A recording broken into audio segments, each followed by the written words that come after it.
वल्लभाधीश श्री गोसाई जी परम दयाल की श्याम सुंदर श्री यमुने महारानी की काशी विश्वनाथ भगवान की गौरा महारानी की जय। श्री गणेश जी महाराज की जय। सरस्वती मात की जय। खेड़पति सरकार की जय। कुबेरेश्वर महादेव की जय। गढ़किलाश भगवान की जय। बालाजी सरकार की जय। अम्बे मात की जय।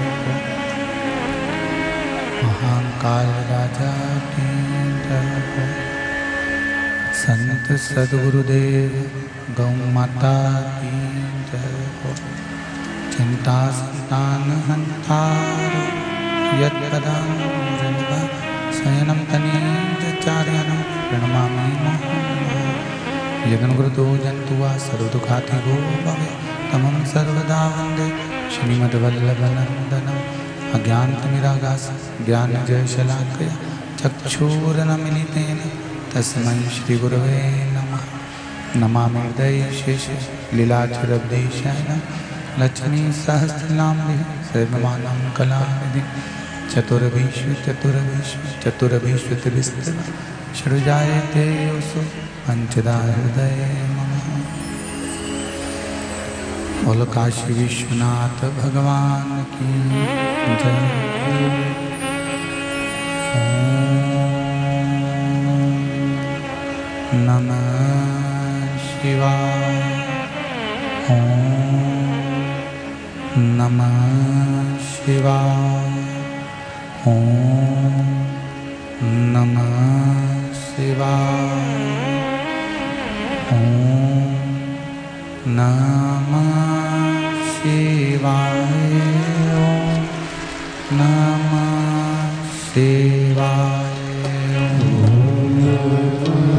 शिवाय। ओम नमः शिवाय।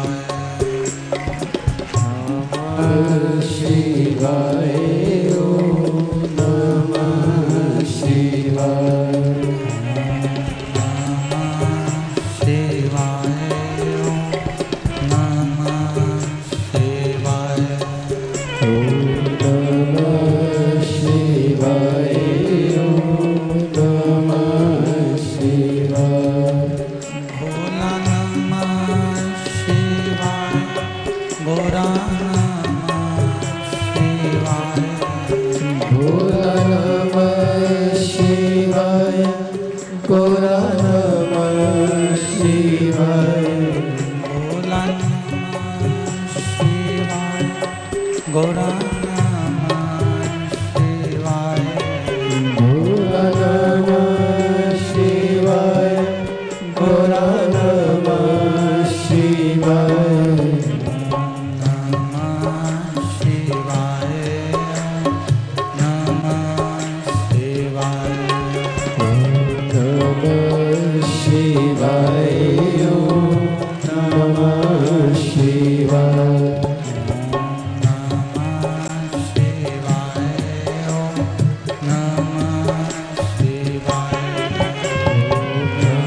नमः शिवाय।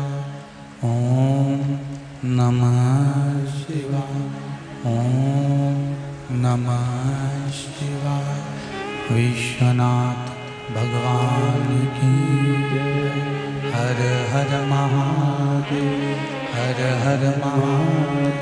हर हर महादेव।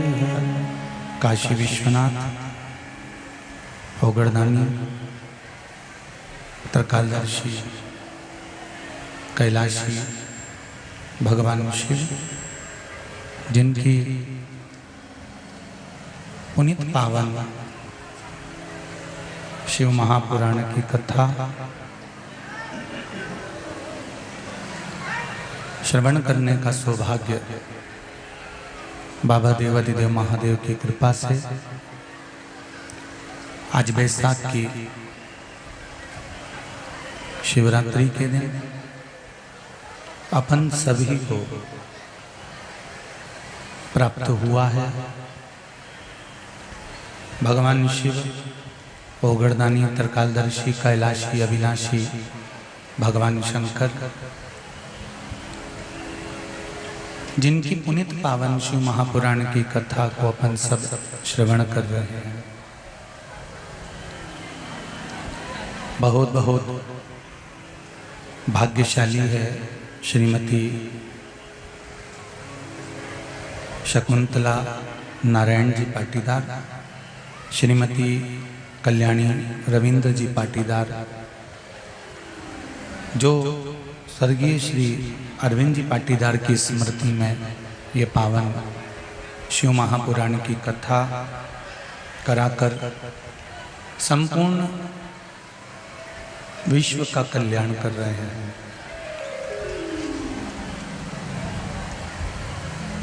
कथा मंडप में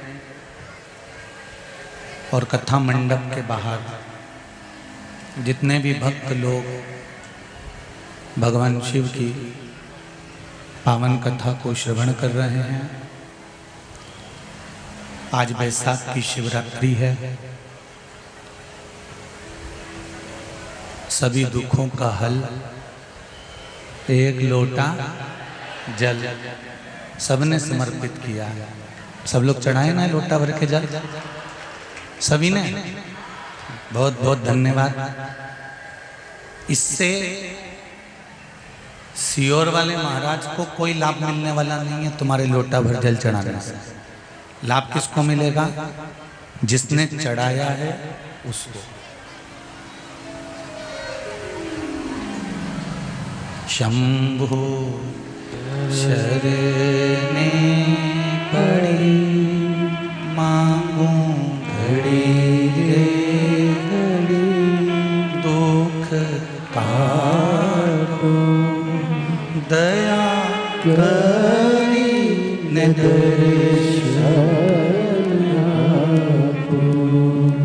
ये शिव की कृपा से मिला, शंकर की दया से। आपको कथा के मध्य में कहा था कि रतलाम वाले भाग्य लेकर जन्म लिए हैं, जो भी क्रम करते हैं उसमें कहीं ना कहीं उनकी सफलता होती जरूर है। आपकी भक्ति, विश्वास, श्रद्धा जो शिव के चरणारविंद में रमा हुआ है,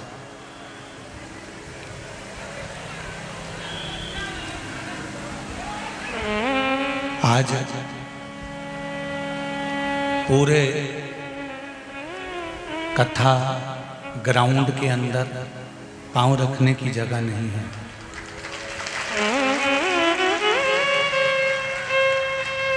पूरी रोड, दुकानें, पेड़ों की छांव, धूप, यहाँ तक कि पूरी धूप में लोग बैठे हुए हैं। एक निवेदन, अब जो आ रहे हैं उनसे निवेदन है कि अब आप अपनी जगह से कथा सुनो और मोबाइल पर सुन लीजिए। निवेदन है, क्योंकि इतना बड़ा ग्राउंड में कहीं आप अगर वैसे तो मुझे नहीं लगता कि तुमको क्यों कि बाहर जाकर देख के आ जाओ। तो कहीं जगह नहीं है, पूरी रोडें रतलाम की आप लोगों के आने से भरी हुई है। यही शिव की भक्ति है, यही शंकर की। जो लोग अब आ रहे हैं उनसे निवेदन है कि आप टीवी पर सुन लो, मोबाइल पर सुन लो, क्योंकि जो ग्राउंड की कैपेसिटी है उसके हिसाब से बहुत ज़्यादा मात्रा में लोग हैं। तो धूप में भी जो लोग बैठे हैं उनसे निवेदन है कि कहीं छांव दिख रही हो, दुकानों की, पेड़ों की, किसी स्थान की, आप लोग वहां जाकर बैठ जाएं और कथा का रस तत्व ग्रहण करें। आज शिवरात्रि है। पूर्ण तरह से प्रशासन ने भी बहुत व्यवस्था संभाल रखी है और आप और हम उनको सहयोग प्रदान करें और शिव महापुराण की कथा को सुनकर अपने जीवन को सार्थक बनाएं। यही शिव शिक्षा है।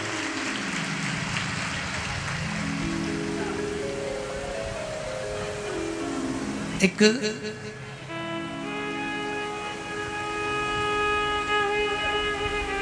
दुनिया का मनुष्य, दुनिया में जन्म लेने वाला, संसार में जन्म लेने वाला एक मानव पूरी जिंदगी अच्छा ढूंढने में निकाल देता।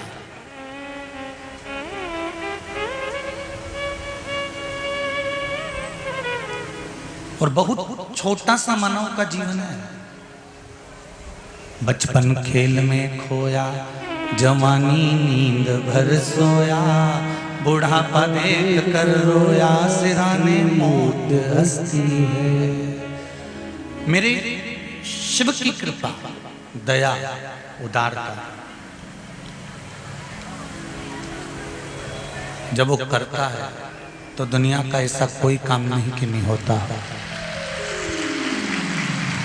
बस उससे विनती करो, प्रार्थना करो कि बाबा थोड़ी धूप तेज पड़ रही है, थोड़ी छांव कर दो।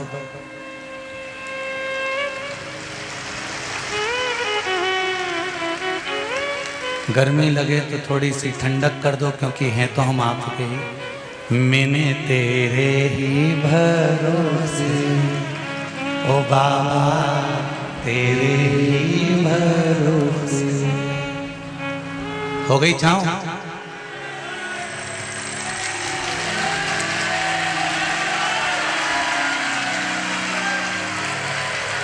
उससे कहो मैंने तेरे ही भरोसे बाबा, तेरे ही भरोसे हवा में उड़ती जावांगी बाबा, डोर हाथों छठी नामे कटी जावांगी।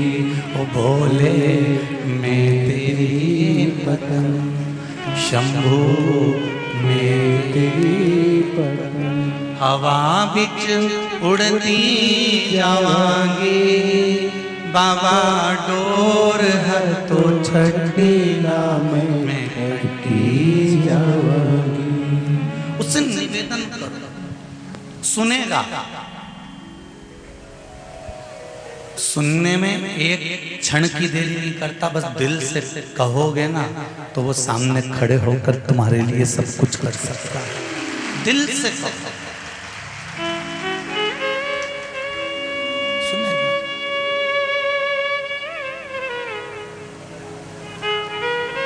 शिव कथा कर रहे हैं।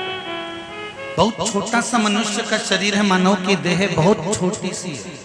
कब आई, कब चली गई, कब आया, कब चले गया, जीवन का कोई ठिकाना नहीं। पर उस आने और जाने के क्रम में हम भगवान की जितनी भक्ति कर सकते हैं उस भक्ति को अपने भीतर उतारा।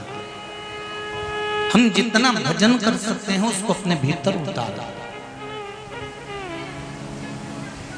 बचपन हो, जवानी हो, अधेड़ी हो, बुढ़ापा हो, हम परमात्मा को अपने भीतर जब उतारने का कर्म करेंगे, अपने भीतर जब उतारेंगे, तो ये पक्का है कि फिर हमें जन्म और मरण के प्रपंच में नहीं फंसना पड़ेगा। एक तो परमात्मा ने जो जीवन दिया है ना, परमात्मा ने जो तुम्हें बनाकर भेजा है ना, वो सबसे अच्छा बनाकर भेजा है। हमें दुनिया की निगाह में बहुत अच्छा नहीं बनना, क्योंकि तुम कितने भी अच्छे बन जाओ, कितने भी जोरदार बन जाओ दुनिया की निगाह में, सामने वाले की निगाह जैसी होगी वैसे ही तो नजर आएगा उसको। आप सोचो कि मैं अच्छा बन जाऊं, मैं बहुत अच्छा हूं, मैं बहुत अच्छा हूं और मैंने दुनिया के लिए बहुत अच्छा किया है, मैंने संसार के लिए बहुत अच्छा करना चाहा है। तुम कितने भी अच्छे बन जाओ, पर सामने वाले की दृष्टि भी तो अच्छी होना चाहिए, सामने वाले की नजर भी तो अच्छी होना चाहिए।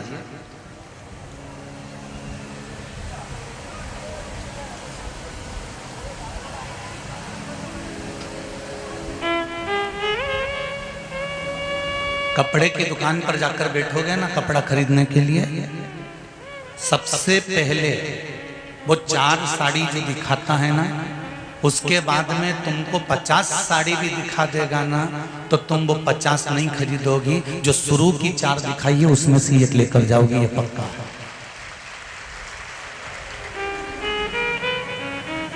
उसके बाद में उसने 50 दिखा दी, 100 दिखा दी, 200 दिखा दी, 250 दिखा दी, 60 दिखा दी, 20 दिखा दी, पर तुमको जो पहले दिखाई है 2, 3, 4 जो भी प्रथम में दिखाई है, बस वही में से तुमको पसंद करना है। एक व्यक्ति को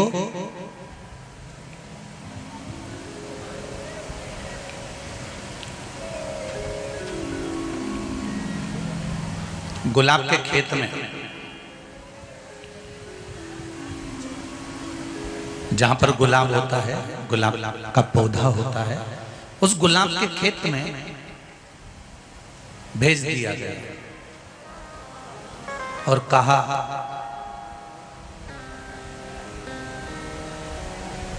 ये बगीचा है गुलाब का, यहां से लेकर वहां तक गुलाब लग रहा है, तुम्हें इसी रास्ते से निकल कर जाना है। सबसे अच्छा गुलाब तोड़ लेना, उसको लेकर बाहर आ जाना,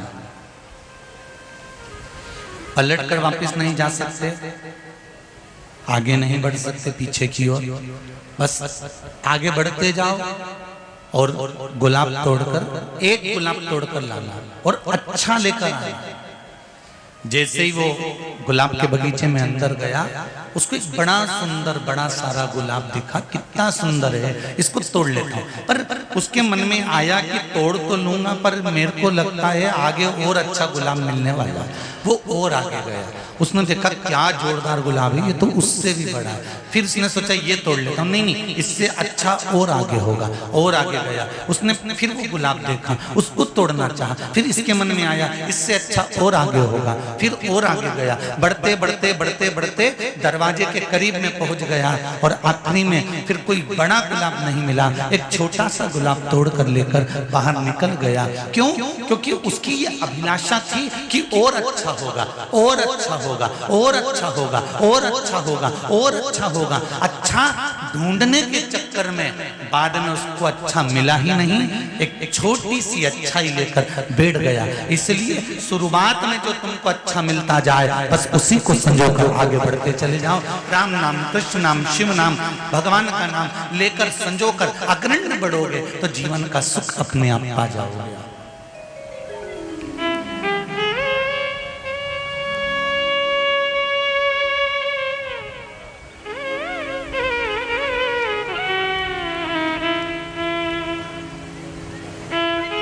बहुत भीड़ होने पर धीरे धीरे चला जाता है। बहुत दूर दूर से कथा सुनने आए हो आप लोग, ट्रैक्टर लेकर, मैजिक लेकर, ऑटो लेकर, बाइक लेकर, मोटरसाइकिल लेकर, टवेरा लेकर, ढेर गाड़ियां लेकर आए हो, लाखों में गाड़ियां खड़ी है पूरे क्षेत्र में, रतलाम के आसपास लाखों।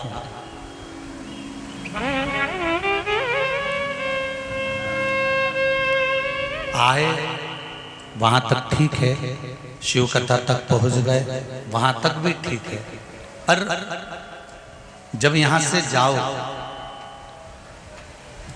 तो जल्दी जल्दी में तेज गाड़ी नहीं चलाना है। हमको गाड़ी की स्पीड धीमी कर कर जाना। ड्राइवर गाड़ी तेज चलाए तो बैठे हुए पैसेंजर को कह देना चाहिए भैया थोड़ा धीमे चला, भैया थोड़ा आराम से चला, भैया थोड़ी रास्ते चला, भैया थोड़े हौले थोड़ा धीमा धीमा गाड़ी चला।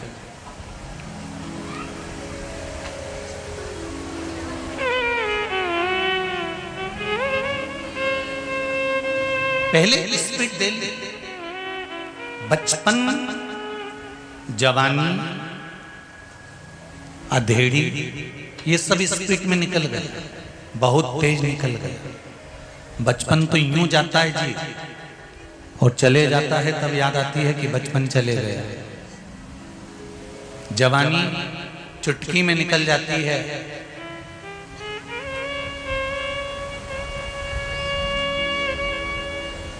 फिर कोई उम्र भी पूछे तो बताने में शर्म आती है कि कैसे बताऊं मैं 35 की हो गई, कैसे बताऊं। अब बोलूं तो बोलूं कैसे कि मैं 35 की हो गई, ने 42 की हो गई, ने 32 की हो गई, ने 33 की, ने 34 की।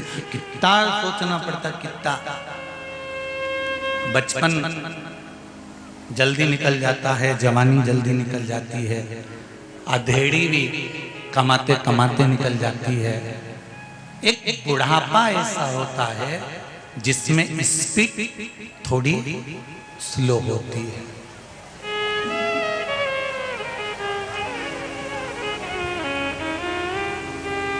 और जब भगवान ने कहा कि स्पीड इसलिए स्लो करी गई है कि इस स्पीड के अंतर्गत जितना तुझे समय मिला हुआ है उतने में तू भगवान का भजन करते चल।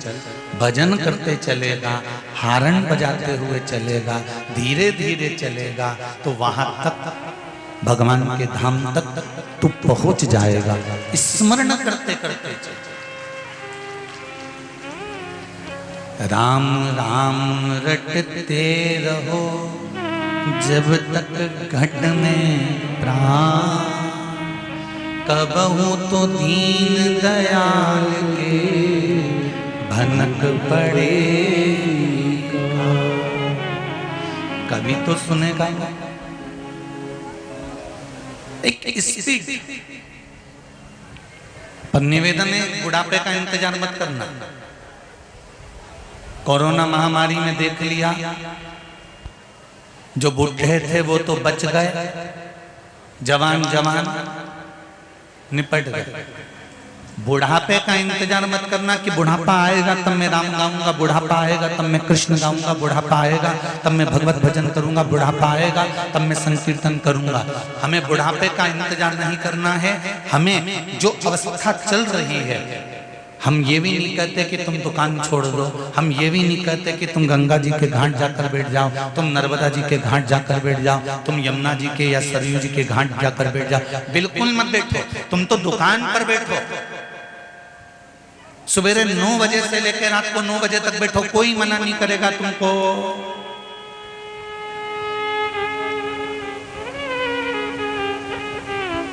कर्म करो। गीता जी भी कहती है कि कर्म प्रधान है, खूब करो।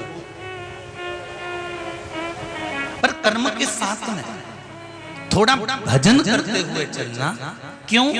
क्योंकि भजन कर्म में भाग्य की चाबी है।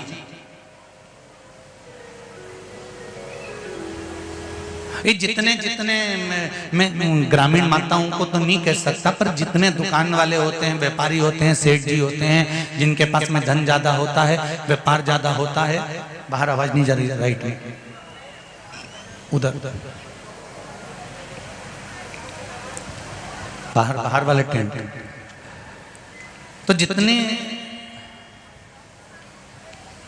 व्यापारिक बंधु होते हैं, जितने व्यापार करने वाले होते हैं, जितने व्यवसायी होते हैं, वो व्यवसाय करने वाले, व्यापार करने वाले बैंक में जाकर लॉकर लेते हैं और लॉकर में सोना चांदी रखते हैं। बोलो रीजी जी, सही है कि गलत है? अरे बोलो तो। लॉकर में रखते हैं। उसकी 2 चाबी होती है लॉकर की। एक चाबी तुमको दे देता है बैंक वाला और एक चाबी बैंक का मैनेजर अपने पास में रख लेता है। बोलो सही है? अरे बोलो तो। बैंक का मैनेजर एक चाबी को अपने पास रखेगा और एक चाबी आपको दे देगा। अब तुम अपनी चाबी कितनी भी घुमा लो, ताला खुलेगा? बोलते तो जाओ। नहीं। लॉकर खुलेगा? नहीं। और मैनेजर अपनी चाबी कितनी भी घुमा ले, लॉकर खुलेगा? नहीं।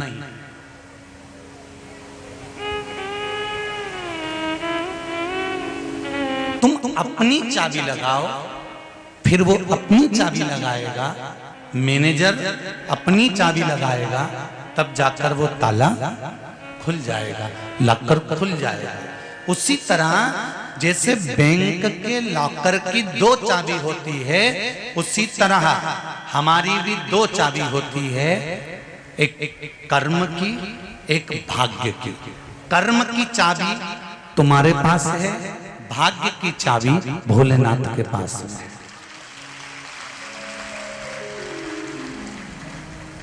आप केवल कर्म करे जाओगे, कर्म करे जाओगे, कर्म करे जाओगे, चाबी घुमाए जाओगे, घुमाए जाओगे, घुमाए जाओगे, लॉकर खुलेगा? नहीं। और यदि तुमने सोच लिया मैं तो भाग्य के भरोसे रहूंगा, केवल एक ही काम करूंगा, मैं तो गंगा जी के घाट पे पड़ा रहूंगा और मेरा भाग्य खुल जाएगा, खुलेगा? अरे जम के बोलो जरा। नहीं।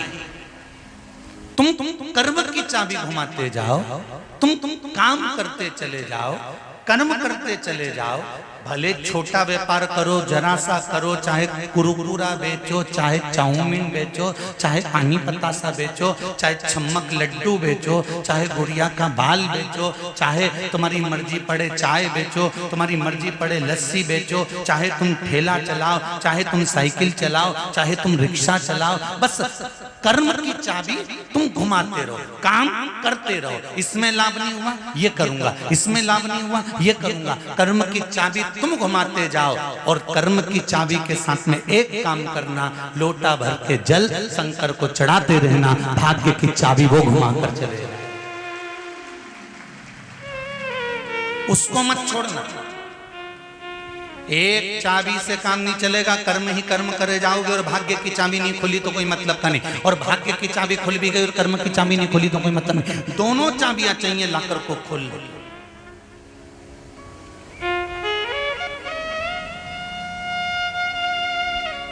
दोनों। हरि भजन बिना विश्राम, भोलेनाथ बिना उद्धार, भोलेनाथ बिना उद्धार, शंभुनाथ बिना उद्धार नहीं, हरि भजन बिना भगवान नहीं। भगवान के भजन बिना, कर्म की चाबी घुमाने के साथ में भाग्य की चाबी जरूरी है, बहुत जरूरी।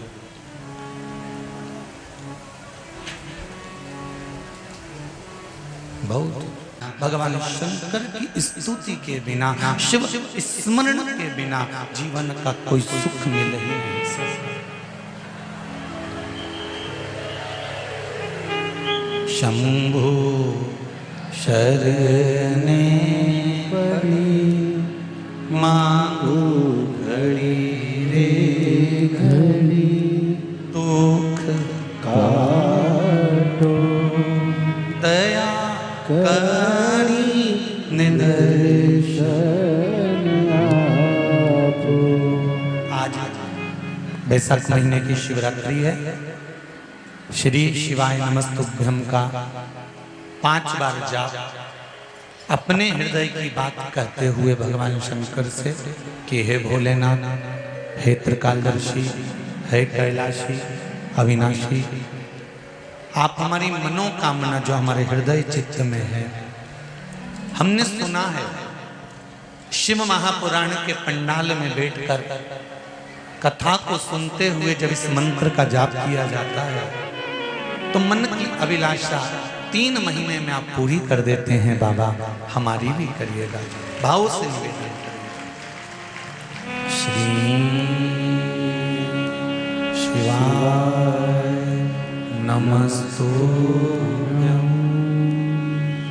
श्री शिवाय नमस्तुभ्यं, श्री शिवाय नमस्तुभ्यं, श्री शिवाय नमस्तुभ्यं,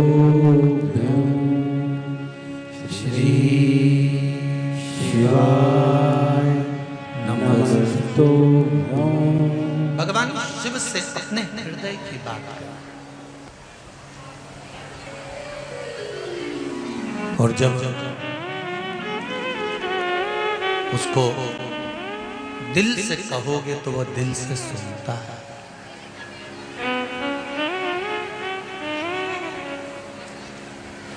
बचपन खेल में खोया, जवानी नींद भर सोया, बुढ़ापा देख कर रोया, सिराने मौत हंसती है।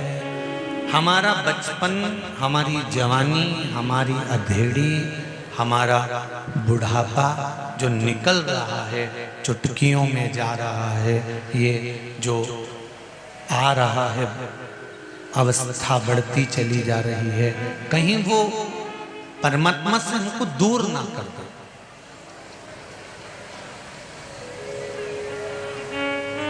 कहीं वो भगवान से हमको दूर ना कर।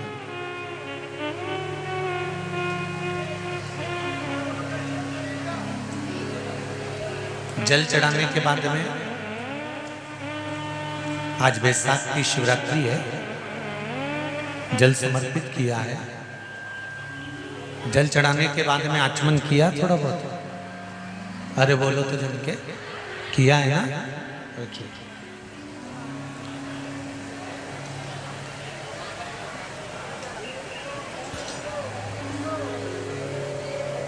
जिसको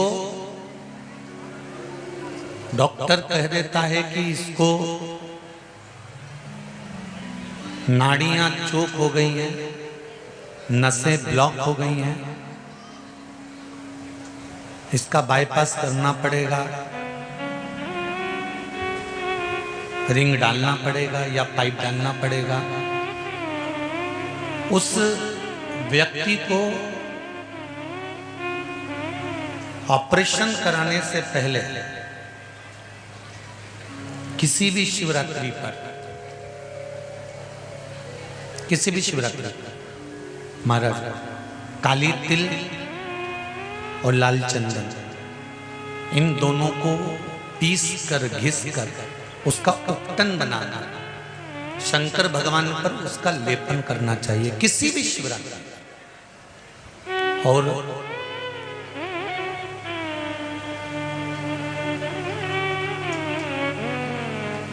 1 मिनट, 2 मिनट, 5 मिनट अपने नाम और गोत्र को बोलकर शिव जी का जलाभिषेक करना चाहिए। जो उपटन लगाया गया है उस उपटन में से थोड़ी सी मात्रा लाल चंदन की, काली तिल की जो पीस कर अपने शिव जी पर लगाया है उसको लेकर आकर वक्षस्थल पर 7 दिन या 8 दिन उसको लगाना चाहिए। 8 दिन के बाद में फिर डॉक्टर के पास चेक करवाने जाओ, क्या अब ऑपरेशन की जरूरत है तो बता देगा। पर विश्वास रख कर करो। जैसे एक पत्र आया, देखिए पत्र तो बहुत सारे हैं, जब पढ़ा जाएंगे तब बता दिए जाएंगे, ठीक है। एक पत्र बड़ा सुंदर है, देखिए।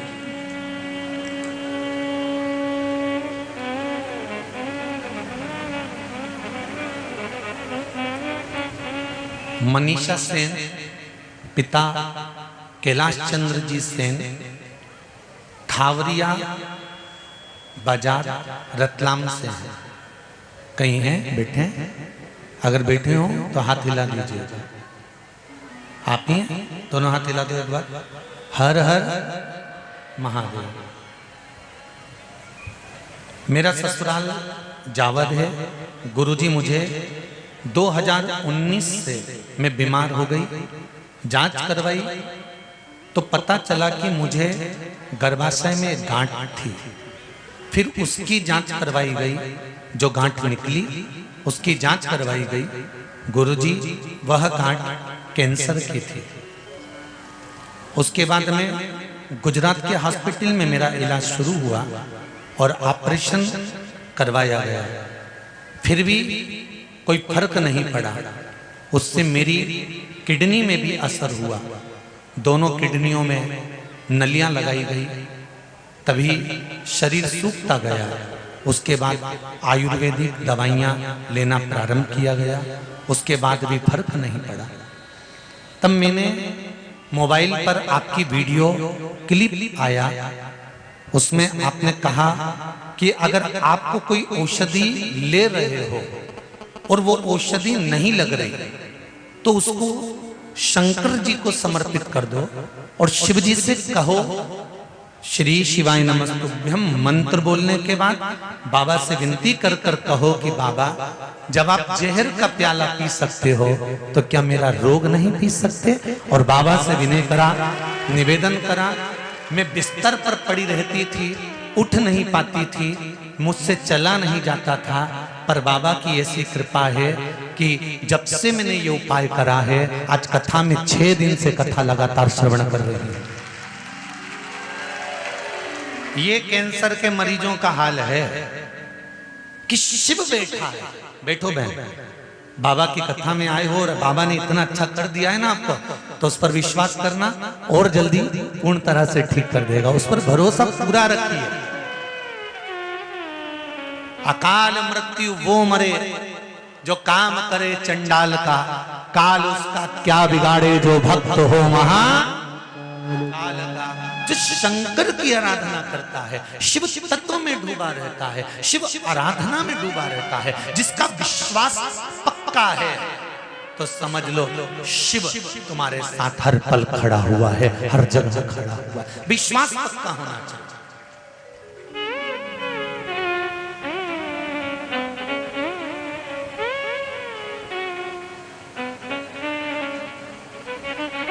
ये दुनिया के लोग जो ये बात करते हैं ना, किसी ने कुछ कर दिया हमारे ऊपर, तो किसी ने कुछ कर दिया हमारी दुकान के ऊपर, किसी ने कुछ कर दिया हमारे ऊपर, ये ऐसी बात वही करते हैं जिनको भगवान पर भरोसा नहीं होता। किसी ने कुछ कर दिया, किसी ने कुछ कर दिया। अरे भाई, जैसे धूप है, छांव है, दिन है, रात है, उसी तरह जिंदगी में, व्यापार में, तरक्की में, उन्नति में कभी सुख है तो कभी दुख है, बराबर चलते रहते। ये आप किसी से नहीं कहें कि मेरे को दुकान पर किसी ने कुछ कर दिया, व्यापार में कुछ कर दिया, किसी ने मेरे ऊपर टोना कर दिया, ये कर दिया, मैं बीमार हो गया, मेरे साथ ऐसा हो गया, मेरे साथ वैसा हो गया। कोई कुछ नहीं कर सकता।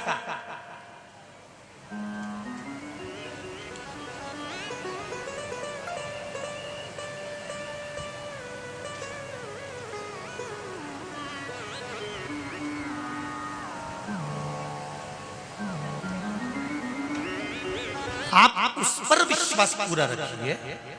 शंकर जी कहाँ रहते हैं? शंकर भगवान कहाँ रहते हैं? 2 स्थान, एक कैलाश, दूसरा शमशान। काशी भी शमशानी थी। अभी इससे पहले जब हरिद्वार की कथा कही तो उसमें कहा था काशी शमशान था जो भगवान शंकर को प्रिय था। दक्ष प्रजापति ने जो श्राप दिया था शिव जी को कि तुम्हें शमशान में रहना पड़ेगा, तो काशी में शिव रहे, काशी शमशान था। एक कैलाश पर रह रहे, दूसरा शमशान में रह रहे।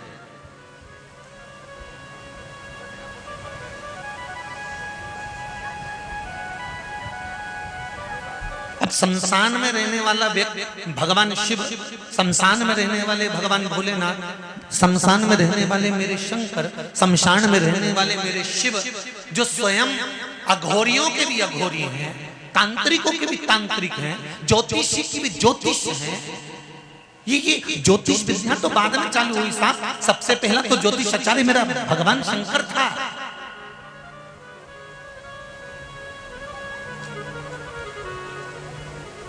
और उन्होंने ज्योतिषी कोई साधारण जगह पर नहीं करी, राम जी के दरवाजे पर जाकर कह दिया ये राम है, भगवान कृष्ण के दरवाजे पर कह दिया यशोदा रानी तेरी गोदी में जो लाला है इस पे काल मंडरा रहा है।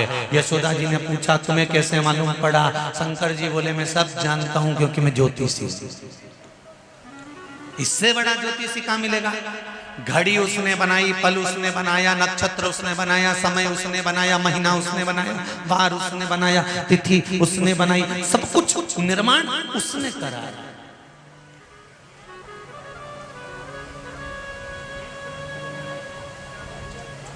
शिव से बड़ा ज्योतिषी कौन होगा?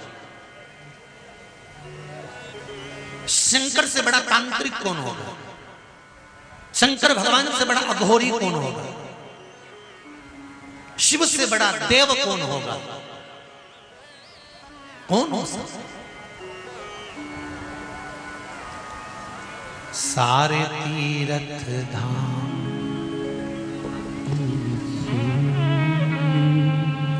सारे तीर्थ धाम आपके चरणों में, हे भोलेनाथ प्रणाम आपके चरणों में। संपूर्ण दुनिया वास्तु शास्त्री हो, ज्योतिष आचार्य हो, तांत्रिक हो, अघोरी हो, शिव क्या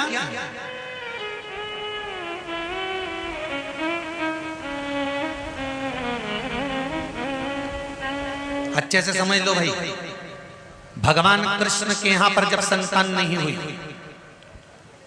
भगवान कृष्ण के यहां पर जब औलाद नहीं हुई, संतान नहीं हुई, तब भगवान कृष्ण कहीं बैठक पे गए थे? अरे बोलो जरा, अच्छे से बोलो जरा। गए थे? भगवान कृष्ण वहां पहुंचे थे कहीं का घूमने वाले के कि मैं ही बताऊंगा सब कुछ। और वो घूमने वाले के पास अगर भगवान कृष्ण पहुंच जाते तो कहते थे साहब मेरी 16,108 रानियां, संतान नहीं है। और घूमने वाला कह देता तेरे घर का जिसने बंधन करा कोक बांध दी, जा जा जा जा, इसलिए औलाद नहीं हो। तो भगवान कृष्ण तो आधे से ज्यादा समय तो इसमें निकाल देते कि करूं क्या, एक रानी को सही करूं दूसरी बिगड़ जाए, दूसरी को सही करूं तीसरी को बिगड़ जाए, तीसरी को सही करूं चौथी बिगड़ जाए। अगर ये भगवान किसी बैठक या दरबार या आदि कादिक जगह पर भगवान नहीं गए। भगवान कृष्ण ने गर्गाचार्य बाबा को बुलाया और अपने गुरु जी से पूछा मेरे यहाँ संतान नहीं है, आप बताओ क्या करूं? तो गुरु जी ने कहा एक रानी के साथ में 11 दिन तक बैठकर शंकर भगवान का पार्थिव शिवलिंग का निर्माण करना, उस शिवलिंग का निर्माण कर उसकी पूजन करना और फिर उसका विसर्जन करना।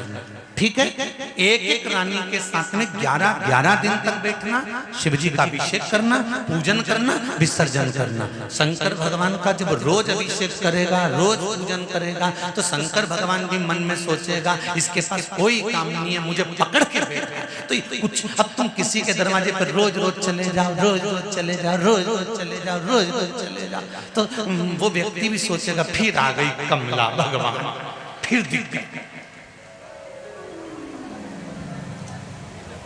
अभी तो कल मैंने इसको बोला था कि मैं 2 दिन बाद मिलूंगी, फिर 2 दिन बाद फिर 3 दिन बाद फिर पूछ।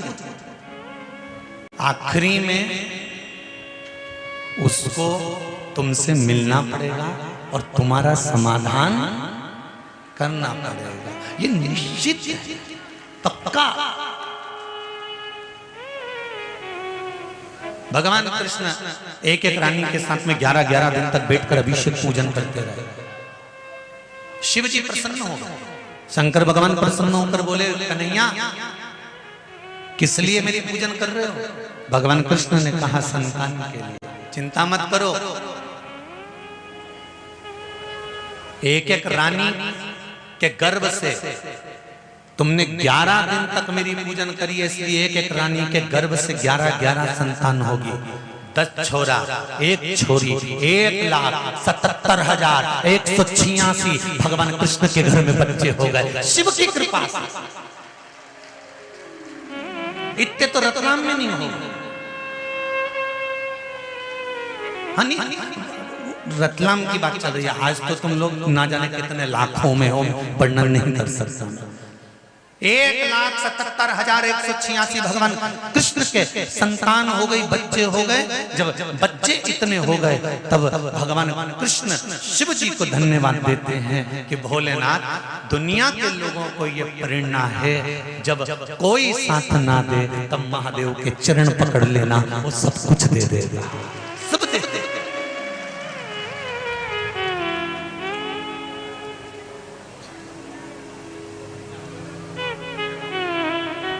जिन जिन ने आज बैसाख की शिवरात्रि के दिन जल चढ़ाया है, तारीख लिख कर रखना और 3 महीने तुमने जो मांगा है,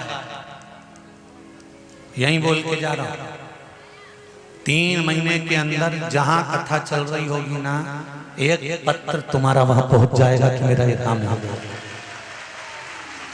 ये पत्रों के जो ढेर लगे हैं, ये ऐसे ही नहीं लग गए साहब, ढेर पत्र ढेर।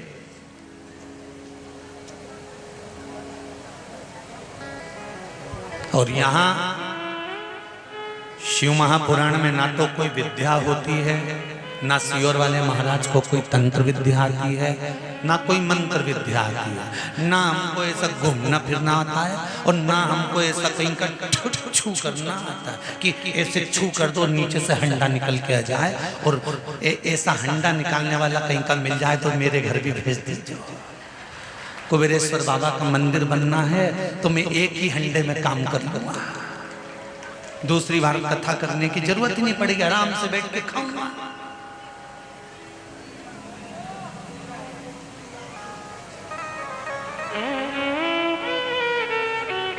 ना हम तंत्र जानते हैं, ना हम मंत्र जानते हैं, ना हम साधना जानते हैं, हम तो केवल इतना जानते हैं, श्री शिवाय नमस्तुभ्यं। बस 2-3 चीज हमने धारण करी है। एक शंकर भगवान को जल चढ़ाना, बेलपत्र चढ़ाना, एक सूर्य भगवान को अर्घ चढ़ाना, दूसरा रुद्राक्ष अपने तन पर धारण करना।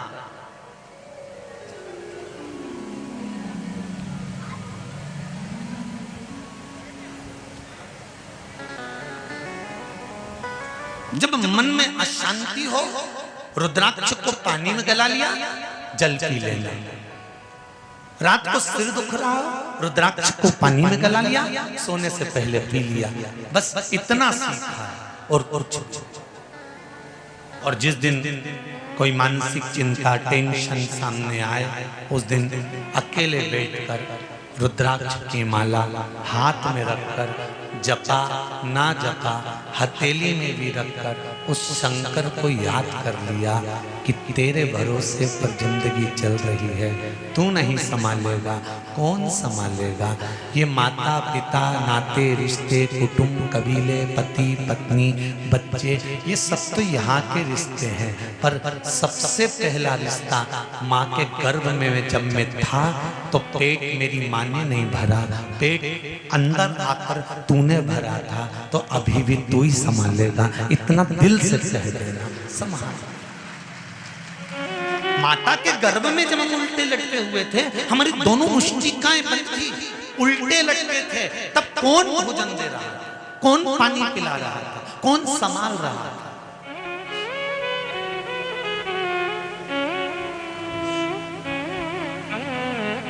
और कितनी कृपा करी है मेरे भोलेनाथ ने। ये तो देखो, तुमको भिखारी नहीं बनाया, नहीं तो कटोरा लेके कहीं उनका इंदौर के 3 बत्ती 4 बत्ती पे खड़े मिलते। धन्यवाद दो उसको, अच्छे माता पिता के गर्भ से जन्म दिया है, अच्छे घर में जन्म दिया है, अच्छे कुल में जन्म दिया है, अच्छी पत्नी मिली, अच्छा पति मिला, अच्छे बच्चे मिले, पूरा शरीर मिला, एक भी डिपार्टमेंट गड़बड़ नहीं दिया, सब पूरा पूरा दिया। ये तेरी कृपा है। और सबसे बड़ी कृपा तूने ये करी कि भारत की भूमि पर जन्म दिया, इससे बढ़कर कुछ। और इससे बड़ी कृपा एक कर दी कि मुझे सनातनी धर्म में पैदा कर दिया, मुझे गलत धर्म नहीं। जिस सनातन धर्म के अंदर एक मछली को भी पूजा जाता है, जिस सनातन धर्म के अंदर एक मछली को भी कष्ट नहीं दिया जाता।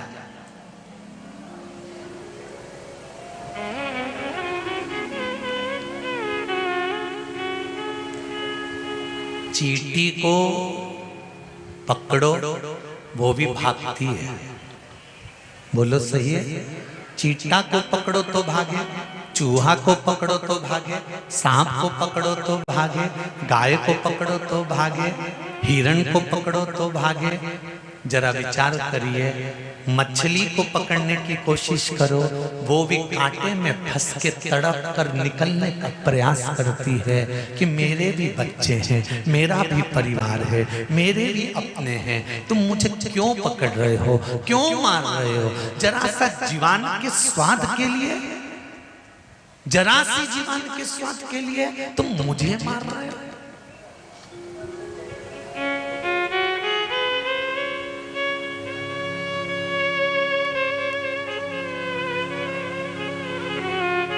क्यों? किसी को कष्ट देना सनातन धर्म में नहीं लिखा।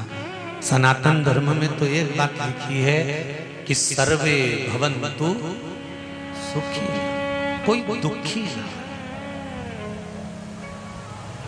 हे पुराण परमात्मा विश्व बने धर्मात्मा, एक यही बस प्रार्थना, एक यही बस प्रार्थना। हे पूर्ण परमात्मा विश्व बने धर्मात्मा, एक यही बस प्रार्थना, एक यही बस। दुखी ना हो कोई आत्मा, एक यही बस प्रार्थना, सुखी रहे सब आत्मा। हे पूर्ण परमात्मा। बस भगवान से यही निवेदन कर सकते हैं कि सुखी रहे।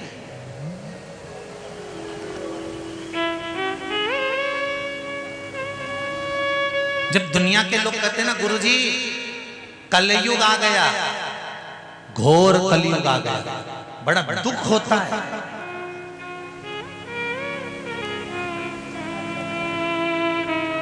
क्यों? क्योंकि हमारे वेदों में, हमारे पुराणों में, हमारे शास्त्रों में लिखा हुआ है कलयुग अपना काम करेगा। उस कलयुग को भी आप सतयुग बना सकते हो भजन के बल पर, सत्संग के बल पर, भक्ति के। कलयुग अपना काम करेगा। बचपन गया तो जवानी आएगी, ये सरल है, सहज है। जवानी के बाद अधेड़ी आएगी, ये पक्का है। अधेड़ी के बाद बुढ़ापा आएगा, ये पक्का है। साइकिल के बाद मोटरसाइकिल आएगी, ये पक्का है। मोटरसाइकिल के बाद 4 व्हीलर गाड़ी आएगी, ये पक्का है। किराए के मकान के बाद तुम्हारा फ्लैट मकान आएगा, बस मेहनत करना पड़ेगा, वो बहुत निश्चित है, पक्का। हमारे शास्त्र, हमारे वेद, हमारे पुराण, हमारा धर्म कहता है कि कलयुग आ गया। लोग कहते हैं कलयुग आ गया, कलयुग आ गया, कलयुग आ गया, कलयुग आ गया। इस कलयुग में भी सतयुग आ सकता है अगर आप चाहो तो। और सतयुग आए कि नहीं आए वो पता नहीं, पर अगर मेरे शंकर की कृपा रही तो कलयुग की जगह शिवयुग जरूर आ सकता है, यह पक्का हो।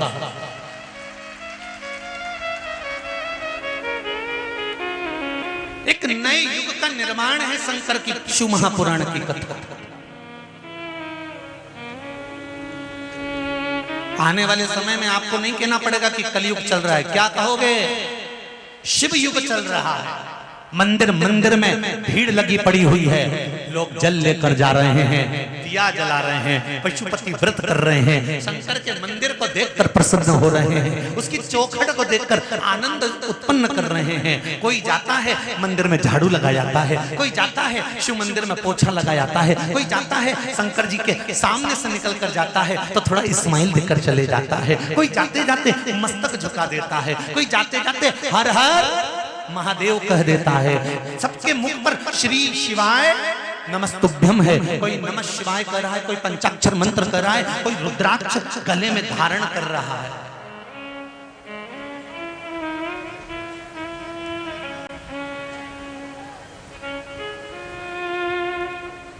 कुछ बोलना चाहते हो? छोटा है कि बड़ा, क्योंकि कथा बहुत है। देव जरा दे माइक पे जल्दी से, जल्दी हाँ जल्दी जल्दी।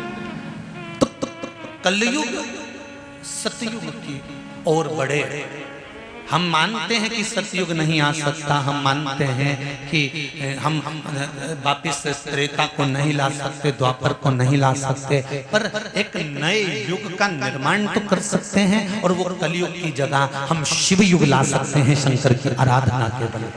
श्री शिवाय नमस्ते। श्री शिवाय नमस्ते। हम गुरुदेव जी बोलिए। मेरी सिस्टर के मकान हो चुका था लेकिन उसके लोन पास नहीं हो रहा था।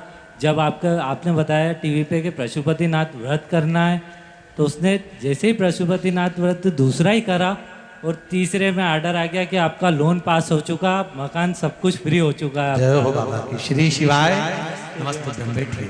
यही शिव की कृपा। तो अब कोई तुमसे कहे कि नहीं कलयुग चल रहा है तो तुम दिल से कह सकते हो कौन सा युग चल रहा है? जम के बोलो जरा, शिव युग चल रहा है, कलयुग नहीं।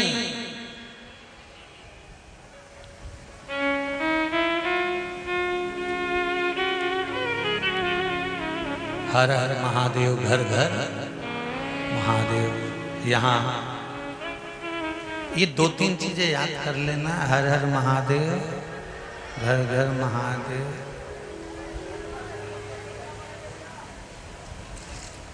सब दुखों का हल, एक लोटा जल। कलयुग नहीं, शिव युग है। जो मिले वो शंकर का है, दिल से। एक निवेदन, आज कली काल में सबसे ज्यादा अगर कुछ हावी हो रहा तो ये जो बाहर की जो सभ्यताएं हैं, बाहर की जो चीजें हैं, वो हमारे रेगुलर व्यवहार में, नेचर में आती चली जा रही है। बच्चों को अंग्रेजी स्कूल में पढ़ाओ, खूब पढ़ो, उसकी विद्या।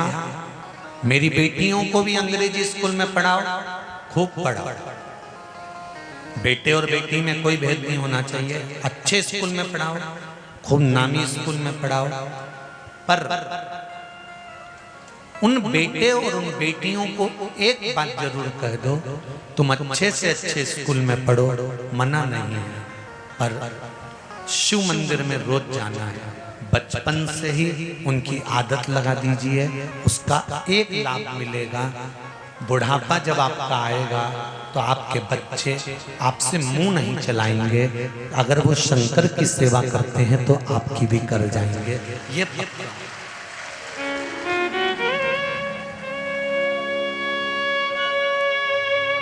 इस पूरे पंडाल में और बाहर जितने खड़े हुए हैं धूप में, इधर उधर, पीछे आगे, राइट लेफ्ट, जितने भी खड़े हैं, मुझे विश्वास है कि यहाँ 70 से ऊपर वाले तो कम ही है। 60 से ऊपर वाले कम हैं। जितने यहाँ पर बैठे दिख रहे होंगे ना, ये सब 60 के अंदर के होंगे, मतलब अभी इनका बुढ़ापा नहीं आया। कितने बैठे हो रहे 60 के अंदर वाले? जरा हाथ उठाओ तो। 60 के अंदर वाले, 60 के ऊपर वाले मत उठा जो, तुम्हें तो भगवान ही उठाएगा फिर, तुम काहे उठावा। तो 60 के अंदर वाले उठाओ जरा। उठा लिए? हाँ, बहुत बढ़िया। हर हर रख लो, रख लो। अब 60 के ऊपर वाले उठाओ जरा। हाँ, नहीं ठीक है, तुम लोग भी आए हो, एक बात तो है। तो अब जितने 60 के ऊपर वाले बैठे हैं ना, और जितने 60 के अंदर वाले बैठे हैं, तुम एक बात इन 60 से ऊपर वालों से सीखिए कि तुम आए और ये आए। ये 60 के ऊपर वाले जो यहाँ आए, इनके गोड़ा में, इनकी कमर में, इनकी पीठ में कितना कष्ट रहता होगा। उसके बाद भी आधा आधा किलोमीटर तक पैदल, जहाँ गाड़ियां खड़ी कर दी, वहां से यहाँ तक पहुंचे कि नहीं पहुंचे। तो 60 से ऊपर वालों से हमको ये सीखना है कि जब ये हिम्मत नहीं हार सकते आने में, तो हमें भी सत्कर्म में हिम्मत नहीं हारना, आगे बढ़कर अपने सनातन धर्म को लेकर जाना। इनसे हमें सीखना, इनसे हमको प्राप्त करना।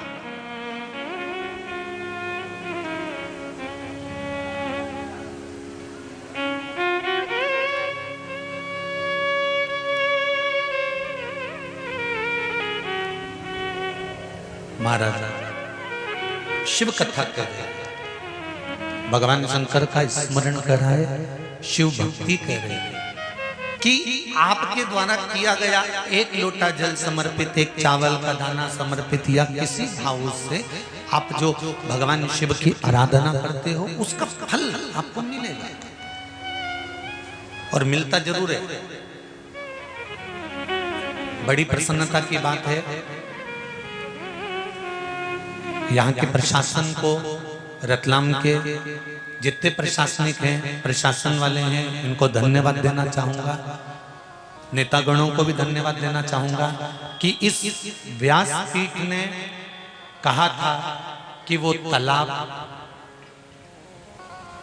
पूरा स्वच्छ और सुंदर बनाने का प्रयास करो, और वहां कार्य प्रारंभ होना चालू हो गया है। उसके लिए बहुत बहुत धन्यवाद, बहुत बहुत धन्यवाद। शिव कृपा से, शंकर की दया से, उदारता से, अगर कथा का लाभ आपने लिया है तो हमको यही खुशी है कि आपने कुछ उसको करने का प्रयास करा और उसको करना प्रारंभ करा। सुख इसी को कहते हैं। शिव पुराण कह रही है, भगवान शंकर शमशान में निवास करते हैं, कैलाश पर निवास करते हैं। शमशान में रहने का कारण उनका केवल इतना है कि तेरे कैलाश का मतलब है कि शीतलता में रहना, और शमशान में रहना मतलब अंत समय में रहना। माता की जो कोख होती है, माता का जो गर्भ होता है, माता के जो गोद होती है, वो शीतलता का अनुभव कराता है। तो तुम्हारे जन्म के समय पर भी शंकर है और तुम्हारे मृत्यु के समय पर भी शंकर है।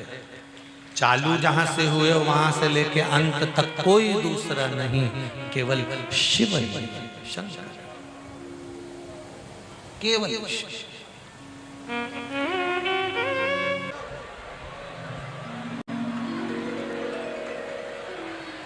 शिव की कृपा है,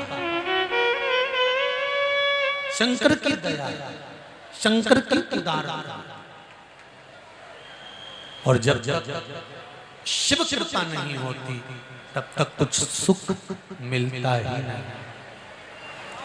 कि सारे तीर्थ धाम आपके चरणों में, हे भोलेनाथ प्रणाम आपके चरणों में। सब कुछ मेरे शंकर भगवान के पावन चरणारविंद में है। जीवन का सारा सुख मेरे भगवान के चरण। श्री, साथ में बोलिए, साथ में बोलिए, श्री शिवाय नमस्तुभ्यं, श्री शिवाय नमस्तुभ्यं, श्री शिवाय नमस्तुभ्यं, श्री शिवाय नमस्तुभ्यं, श्री शिवाय नमस्तुभ्यं। शिव जो करेगा वो सृष्टि करेगा।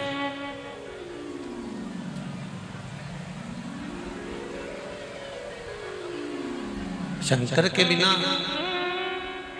शिव के बिना कुछ भी नहीं। भगवान शंकर,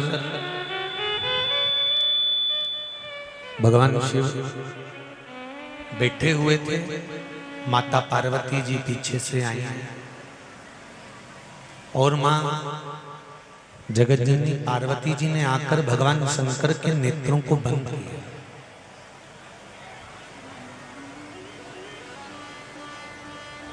जब शिवजी के नेत्र माता पार्वती जी ने बंद करे, पीछे से आकर जैसे ही नेत्र शंकर भगवान के बंद किए, तब शिवजी के नेत्र से एक अश्रु नीचे गिर गया, जिससे अंधकासुर की उत्पत्ति हो गई।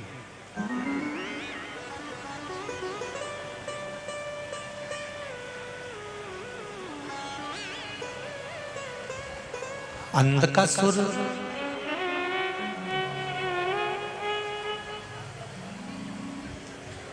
जिसको भगवान शिवजी ने कहा कि इसको ले जाकर समुद्र में फेंक दो, ये श्रेष्ठ नहीं है।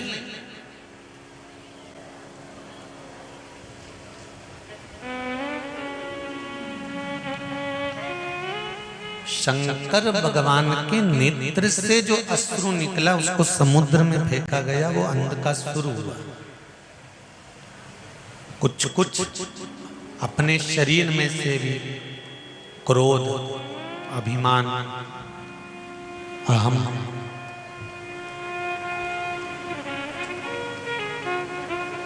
तृष्णा, लोभ, आसक्ति, इनको कभी कभी निकाल कर फेंक देना चाहिए।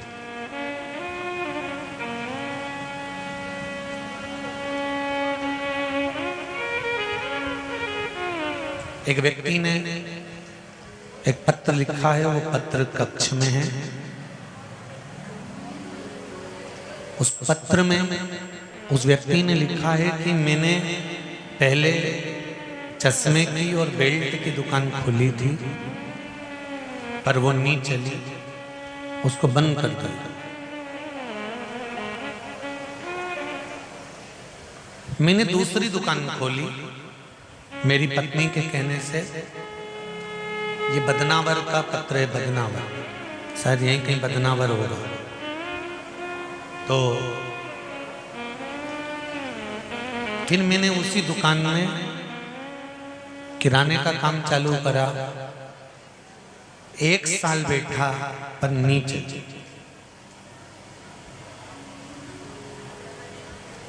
मैं जो भी काम करता हूं वो होता ही नहीं है, चलता ही नहीं है।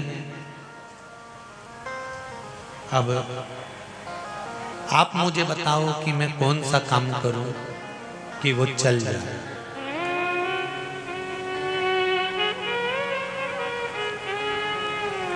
मेरा तो इतना सा निवेदन है, जिसने प्रश्न किया है उसको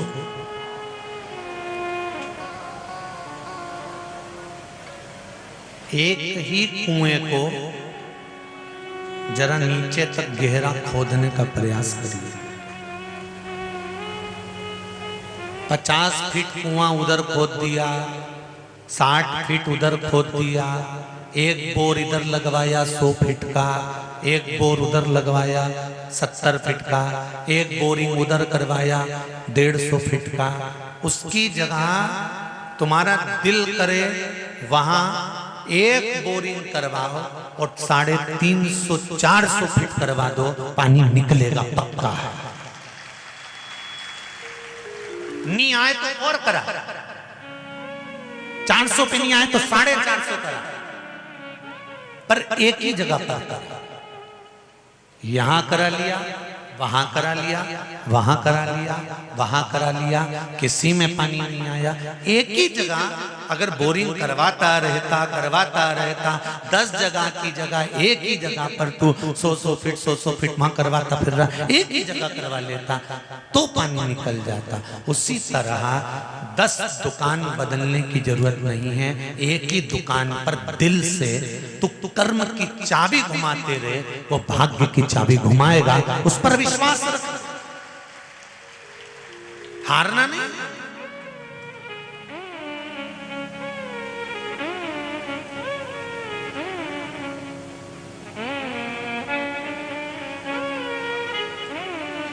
एक पत्र आया देखिए,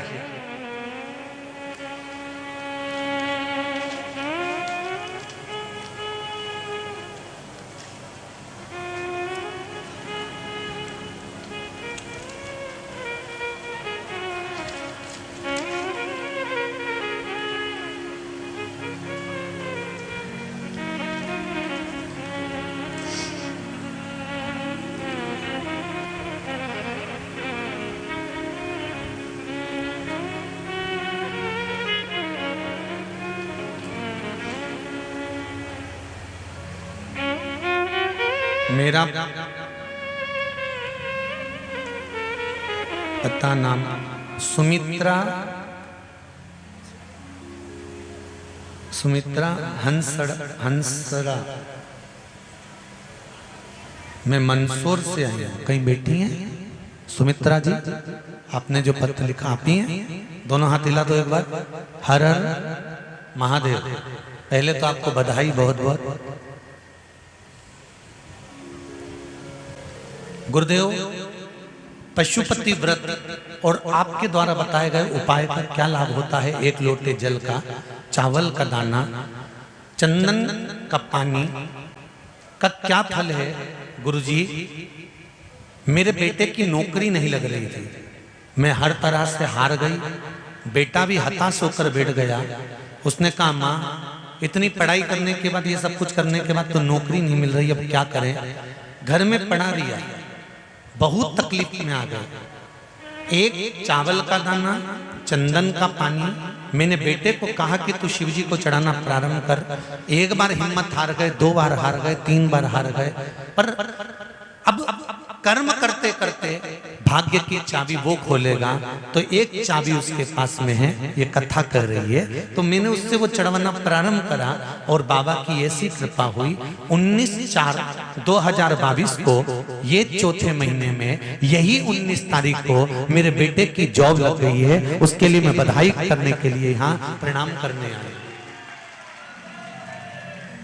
आज मैं बाबा को केवल प्रणाम करने के लिए आई हूं कि 19 तारीख को ही मेरे बाबा ने मेरा रिजल्ट ला कर दे दिया। बैठो बहन, हर हर महादेव। ये शिव कृपा। बच्चे परीक्षा देते हैं, एग्जाम देते हैं, 10th class, 12th class, CBSE course से कर रहे हैं, कहीं MP बोर्ड से कर रहे हैं, कहीं कुछ कर रहे हैं, कहीं इंटरव्यू देने जा रहे हैं, कहीं कॉलेज की पढ़ाई, कहीं इंजीनियरिंग करने जा रहे हैं, कहीं डॉक्टरी की पढ़ाई करने जा रहे हैं। और वो बच्चे, जरा सा रिजल्ट अगर बेकार आता है तो बच्चे सोचते हैं कि हमारी जिंदगी खराब हो गई, अब तो मर जाए तो अच्छा। क्यों मरना? तुम्हारे माँ बाप ने तुमको इसलिए बड़ा करा है कि तुम मरो। जरा सा रिजल्ट आया और अगर गड़बड़ आ गया, घबराना नहीं है। जरा सा इंटरव्यू दिया, पास नहीं हुए, घबराना नहीं है। एक बार कॉलेज में इंटरव्यू लेने वाले आए और कंपनी नहीं मिली, घबराना नहीं है। हो सकता है शंकर भगवान ने तुम्हारे लिए कुछ अच्छा सोच कर रखा होगा और अच्छा करना चाह रहे हैं। रिजल्ट बिगड़ गया ना, बिगड़ जाने तो जिंदगी तो नहीं बिगड़ी ना। अभी उसके भरोसे पर, उसके भरोसे पर। भोलेनाथ दया करना, मैं तेरे भरोसे हूँ। मेरे बाबा दया करना, मैं तेरे भरोसे हूँ। ना घर के भरोसे हूँ, ना परिवार के भरोसे हूँ, ना घर के भरोसे हूँ, ना परिवार के भरोसे हूँ। मेरे बाबा दया करना, मैं तेरे भरोसे हूँ। शिव के भरोसे। एक बार अगर रिजल्ट गड़बड़ हो गया, एक बार अगर काम गड़बड़ हो गया, एक बार अगर दुकान नहीं चली, व्यापार नहीं चला, परेशानी आ भी गई, घबराना नहीं है, छोड़कर नहीं भागना है, हमें कहीं जाना नहीं है, हमें कुछ गलत करना नहीं है, उल्टा हमको और बल के साथ कर्म की चाबी घुमाना है और शंकर जी के मंदिर जाना चालू करना है और भाग्य की चाबी उसके भरोसे छोड़ देना है। अब वो जाना। एक पत्र और है, देखिए।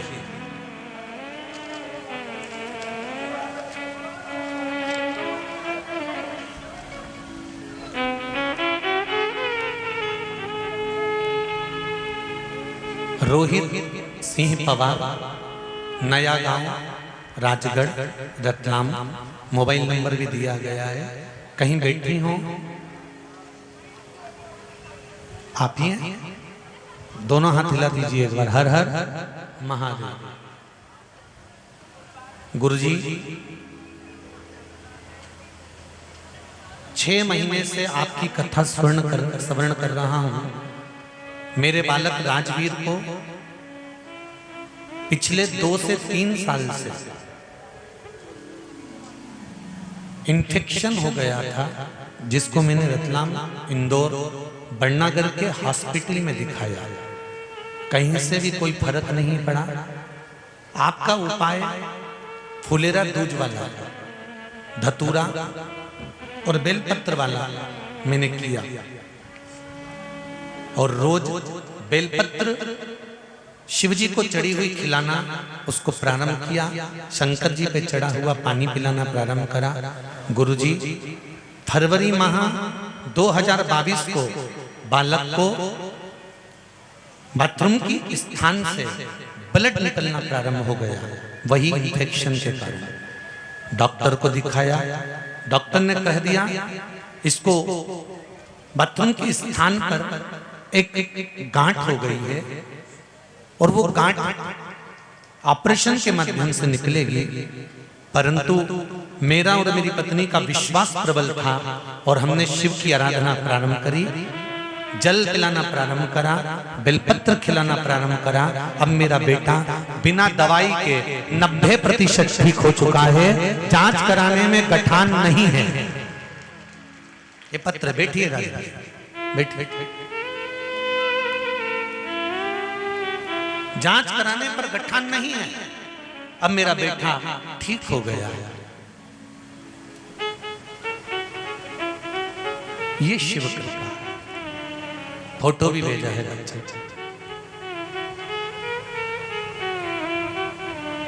बालक का फोटो भी है, आप चैनल पर भी देख रहे हैं। शिव कृपा किसको?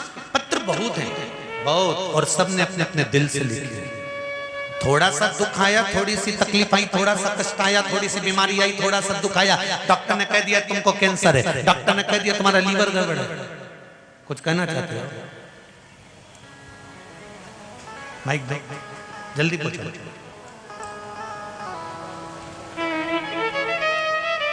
डॉक्टर ने कह दिया लीवर गड़बड़ हो गया, किडनी गड़बड़ हो गई, कैंसर हो गया, ये मैं हम मानते हैं डॉक्टर है और वो बोल रहे हैं कि ये हो गया, पर वो अपना इलाज कर रहे हैं, वो दवाई दे रहे हैं, वो गोली दे रहे हैं, वो ऑपरेशन कर रहे हैं, वो कर्म की चाबी वो घुमा रहे हैं। पर एक चाबी तुम भगवान के भरोसे पर भी तो रखो, भोलेनाथ दया करना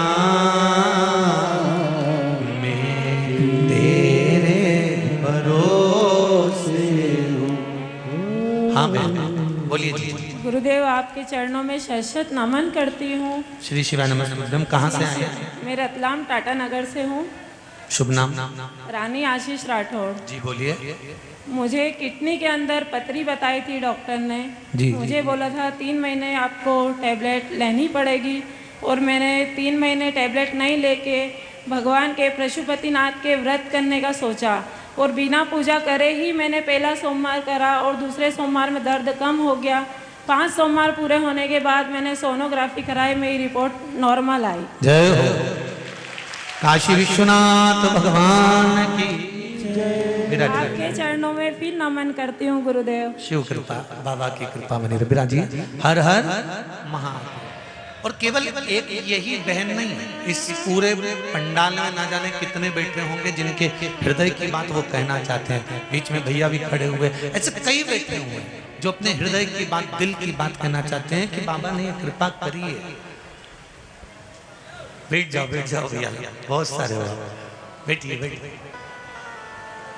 शिव कृपा है, शंकर की उदार, शिव करुणा सागर।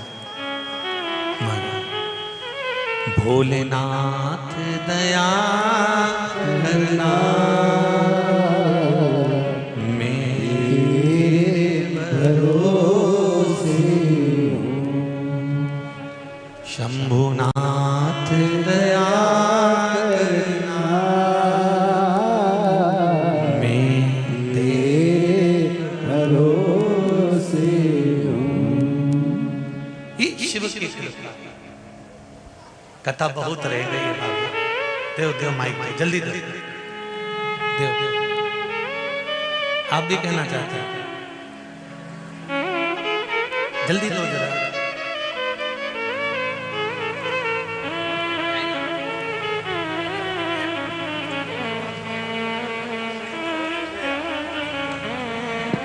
मैंने तेरे ही भरोसे। श्री शिवाय नमस्ते। श्री शिवाय नमस्तुभ्यम गुरुजी। क्या नाम है बाबू? मेरा नाम कोकिला दैया है। कहाँ से आए हुए हैं? मैं रतलाम काटजू नगर से हूँ। जी। आज आप बोल रहे हैं कि मैं तेरे भरोसे, भोलेनाथ के भरोसे ही आज सुबह से मेरे बेटे का रिजल्ट का इंतज़ार कर रही थी। 10th क्लास में है। मुझे विश्वास नहीं था, पर उसने बेलपत्री का उपाय किया था और वो आज पास हो गया है। बधाई हो। आज ही रिजल्ट आया है क्या? आज ही रिजल्ट आया, और मम्मी का, वो मेरी मम्मी के यहाँ पे है और मैं मेरी सासू जी के साथ यहाँ बैठी हूँ। मेरे दोनों बच्चे घर पे है, ससुर जी घर पे है, और मेरे पति देव आशीष दैया आपकी सेवा में 7 दिन से यहीं लगे हुए हैं, सब काम छोड़ के। श्री शिवाय नमस्ते। बहुत आप लोगों को दिल की बात कहना, एक कथा दिल की बात ही रख लेंगे, तुम चिंता मत करो। भैया 1 मिनट चालू करो ना। बाबा की कृपा हो, शिव की उदारता, 1 मिनट शिव तत्व को जाना, भगवान शंकर को। शिवा नमस्ते। बोल श्री शिवा नमस्ते। भगवान औघड़दानी, कैलाशी, अविनाशी भगवान शिव।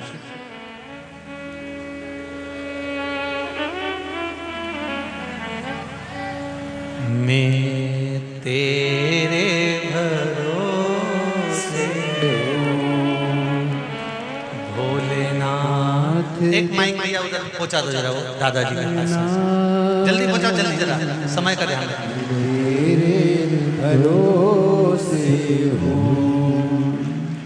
जल्दी भेजो जरा। भोलेनाथ दया आज सब पक्के खड़ा आए हो तुम लोग शंकर जी के, ये निश्चित है। जल्दी भेजिए जरा दादाजी के पास में। भोलेनाथ दया करना मेरे भरोसे हूँ। श्री, सब लोग बोलो साथ में, श्री शिवाय जी दादाजी बोलिए, कहाँ से आए हैं? हर हर महादेव, हर हर महादेव।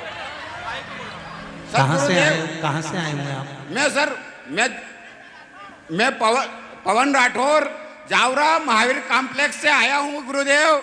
और मेरे बच्चे की शादी में 5 साल से भटक रहा था जी। और जिस लड़की को मैंने पहली बार फोन करा उनके पापा मम्मी को, जी। उनने कोई सही जवाब नहीं दिया जी। उसके बाद मैंने सब जगह से थक गया, आपकी कथा सुनना चालू कर दी थी मैंने। जी। फिर आपके भगवान के भरोसे कथा सुनना चालू कर दिया और किस्मत से ये हुआ कि एक बार फिर उसका बायोडाटा आया तो मैंने उन्हीं के पापा मम्मी से फिर बात करी जी। और उन्होंने बोला कि ठीक है हम लड़का देखने आएंगे। जी। तो गुरुदेव ऐसी कृपा हुई, उनको लड़का पसंद आ गया और हमारे लड़के को बुलाया कि आप भी आ जाओ साथ में। जय हो, पक्का हो गया, बाबा की कृपा है। और गुरुदेव वो हम लड़के को ले गए, रिश्ता भी हो गया और अभी 19 फरवरी को शादी भी हो गई गुरुदेव आपके आशीर्वाद से। सबको भेज दें। और आपका पत्र भी दिया है सर, मैंने आपको पत्र भी दिया है। शंभू बैठिए। एक रुद्राक्ष की मैं आपके रुद्राक्ष पुराण का चमत्कार बताता हूँ सर। एक रुद्राक्ष का चमत्कार बताता हूँ मैं। बोलिए। जल्दी बोलो। मैं जीवन में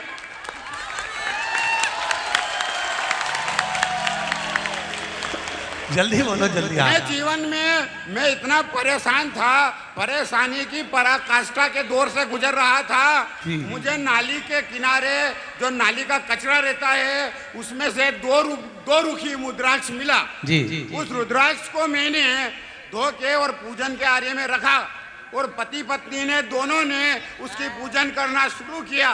गुरुदेव ऐसी कृपा हुई कि उसके बाद से हमारे जीवन में धीरे धीरे सुधार हो गया है। जय हो, जय हो, जय हो। और मैं भगवान से यही बस बैठिए। हर हर महादेव, इस लाइन को सब लोग दोहराएंगे।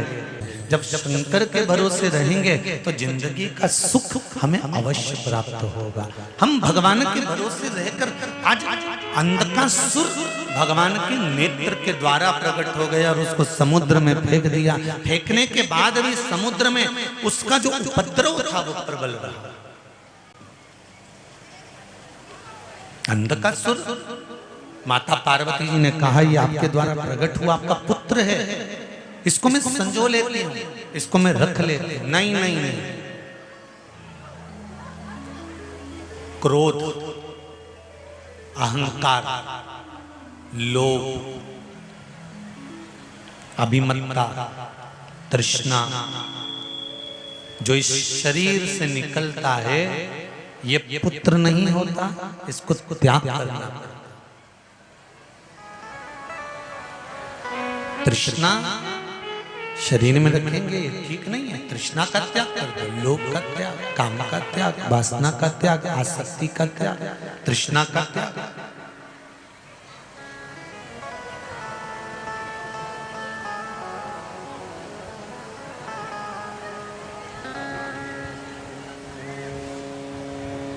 ये आसक्ति का त्याग। अभी ये कथा तो आज विराम हो जाएगी। 3 तारीख से नर्मदापुरम जिले में, होशंगाबाद जिले में, सेमली हरचंद में, गल्ला मंडी प्रागण्य के अंतर्गत सम्मुख में मां नर्मदा शिव महापुराण की कथा। जैसे बैसाख के महीने में बैसाख शिवरात्रि शिव पुराण कथा का महत्तम सुनने को मिला, उसी तरह बैसाख के महीने में आप नर्मदा जी नहाने जाओ ना जाओ, पर मां नर्मदा की पूरा चरित्र कि माता नर्मदा जी की सास ने क्या कहा। 3 प्रश्न माता नर्मदा जी की सासू ने नर्मदा जी के सामने रखे थे। 3 प्रश्न।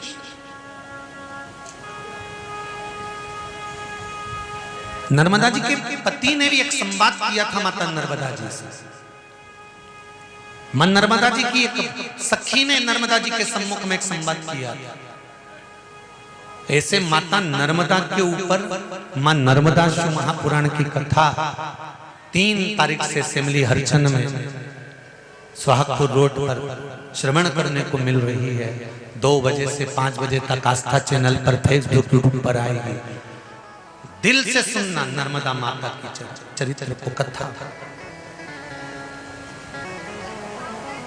क्यों अमरकंटक से निकली, गुजरात में पहुंच गई,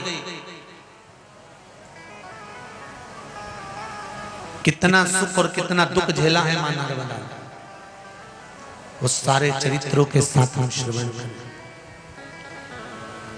और जितने नर्मदा तट पर रहने वाले हैं, नर्मदापुरम के आसपास के जितने लोग रहने वाले हैं, सबसे निवेदन है, मौका मिले रोज नर्मदा जी की आप डुबकी लगाते हो। एक बार शिव महापुराण, नर्मदा शिव महापुराण में आकर बैठकर कथा की डुबकी लगाकर अपने जीवन को सार्थक बनाइए। मां नर्मदा के अगर भक्त हो तो उसका एक आनंद अलग पाइए। और आस्था चैनल पर, फेसबुक, यूट्यूब पर, टीवी पर तो आप सुनोगे ही। और जिनको नहीं मालूम हो तो वो लिख लिख के भी रख लेना कि नर्मदा जी के पति ये थे, सास ये थी, ससुर ये थे, इतने समय पर विवाह हुआ था, इस समय पर उन्होंने विवाह करा था, उनकी सहेली का नाम, उनकी बहन का नाम, उनके रिश्तेदारों का नाम सब लिख लेना। शादी होने के बाद भी नर्मदा जी को कुंवारी क्यों कहते हैं, सब लिखो तो ध्यान रहे इनको। और यही मालूम होना चाहिए सनातन धर्म के अंतर्गत कि हमारा सनातन धर्म का भाव कितना है, नदियों का वर्णन कितना है। काम, लोभ, आसक्ति, तृष्णा जो निकल रहा है उसको फेंको। अब अंधकासुर हिरण्याक्ष ने झेल लिया। हिरण्याक्ष ने अंधकासुर को अपने पास रखा, उसको बड़ा करा, भगवान का वरह अवतार हुआ, हिरण्याक्ष के प्राण छूटे, अंधकासुर अकेला रह गया। अंधकासुर को राजसत्ता मिल गई। राजसत्ता मिलने के बाद अंधकासुर क्रोध में आकर एक दिन भगवान ब्रह्मा जी का तप करने के लिए गए।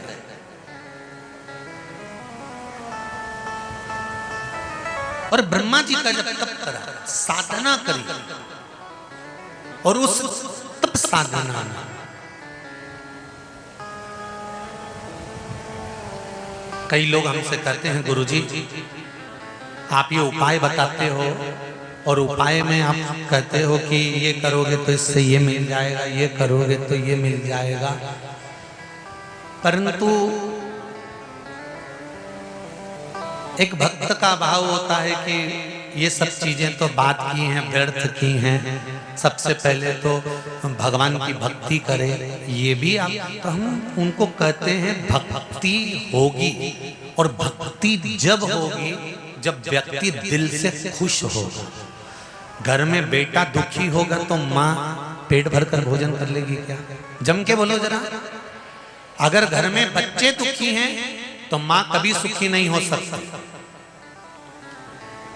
भूख लग रही हो और तुम्हारे हाथ में कोई माला पकड़ा दे और के भजन करो तो कर सकते हो? नहीं।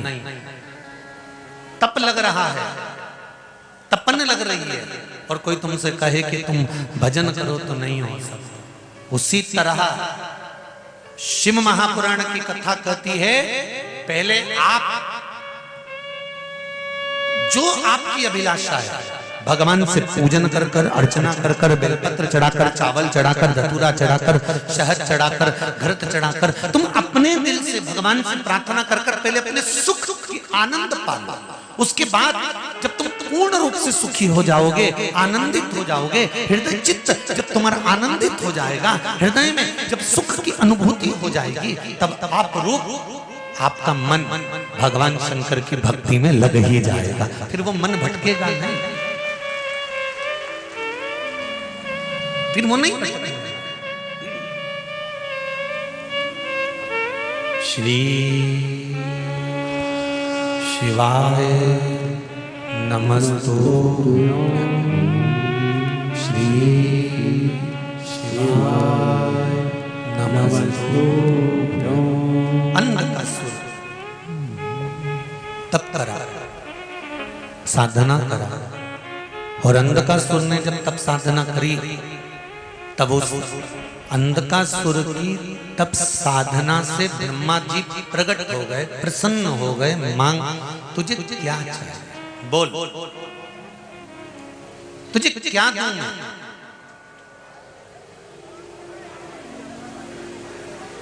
क्या प्रदान करूं मैं तुझको, क्या दिया जाए तुझको? ब्रह्मा जी जब पूछे तब अंधकासुर ने कहा, प्रभु, हे भोलेनाथ, हे ब्रह्मदेव, देना चाहते हो तो मुझे इतना वर दे दो, मैं मरूं नहीं, मेरे प्राण ना छूटे, मेरे प्राण ना जाए, इतना वर दे दीजिए। मुझे अगर देना चाहते हो तो बस इतना आशीर्वाद, इतना आप मुझे वर दे दो। ब्रह्मा जी ने कहा ऐसा नहीं हो सकता कि तुम मरोगे नहीं, मरना तो निश्चित है, प्राण तो छूटेंगे ही, प्राण तो जाएंगे ही, क्योंकि आया है सो जाएगा, राजा रंग फकीर, ये आया है जाएगा।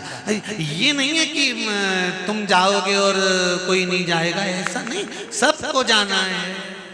कलकत्ता में कहा था ना, वहीं मिलेंगे।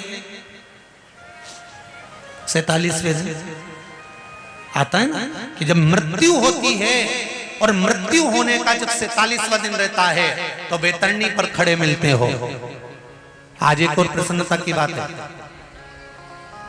हरियाणा में, पंजाब में जितना सत्तू बना था वो सत्तू 2 दिन में बिक गया और सत्तू नहीं बचा, उसका पत्र आया। धन्य है आप लोग। देखिए, बोलने का मौका सबको देंगे, पर थोड़ा सा आप लोग बैठ जाइए भैया। जब कथा में मध्य में कथा बहुत सारी रह गई है, उसका भी स्मरण में करना है, उसके बाद में आप लोगों की सुनिए। शिव कृपा,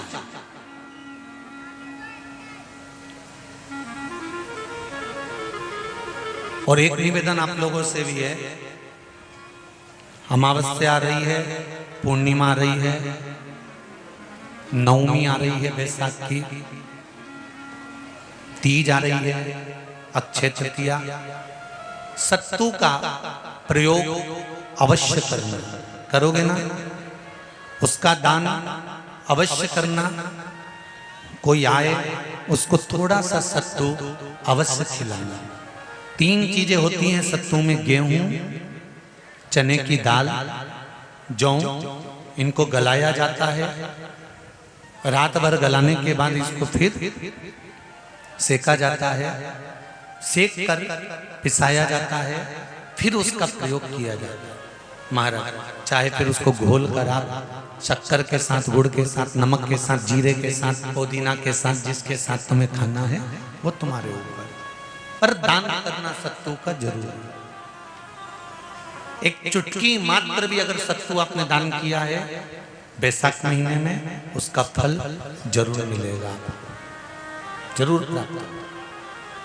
हमने भी विचार करा है, जितने लोग ऑनलाइन दान कर रहे हैं, दान सहयोग राशि अकाउंट में डाल रहे हैं या सहयोग दे रहे हैं, तो अमावस्या, नवमी और पूर्णिमा को भी कुबेरेश्वर धाम में जितने भी भगत आते हैं उनको सत्तू का ही प्रसाद वितरण किया जाएगा। जो लोग दान दे रहे हैं उनके सहयोग से ही ये क्रम किया जाएगा।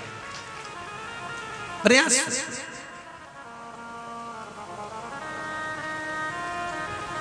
शिव उपासना, शंकर का भजन करें। महाराज,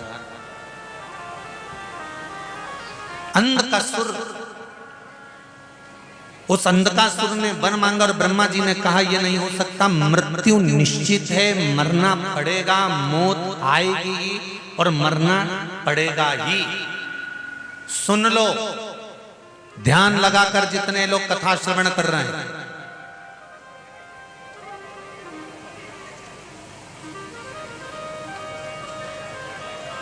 जोड़ जोड़ कर मर जाओगे, आखिरी में यहीं छोड़ जाओगे। केवल जो दान तुमने करा, जो धर्म तुमने करा, यहाँ रोड पर प्याऊ लगाकर पानी पिलाया, शरबत पिलाया, लोगों को गर्मी में छाया दी, कुछ खिलाया। बैसाख के महीने में जो तुमने पुण्य करा, भजन करा, सत्कर्म करा, ये कभी समाप्त होने वाला नहीं है। ये अजर और अमर होगा, अजर अमर।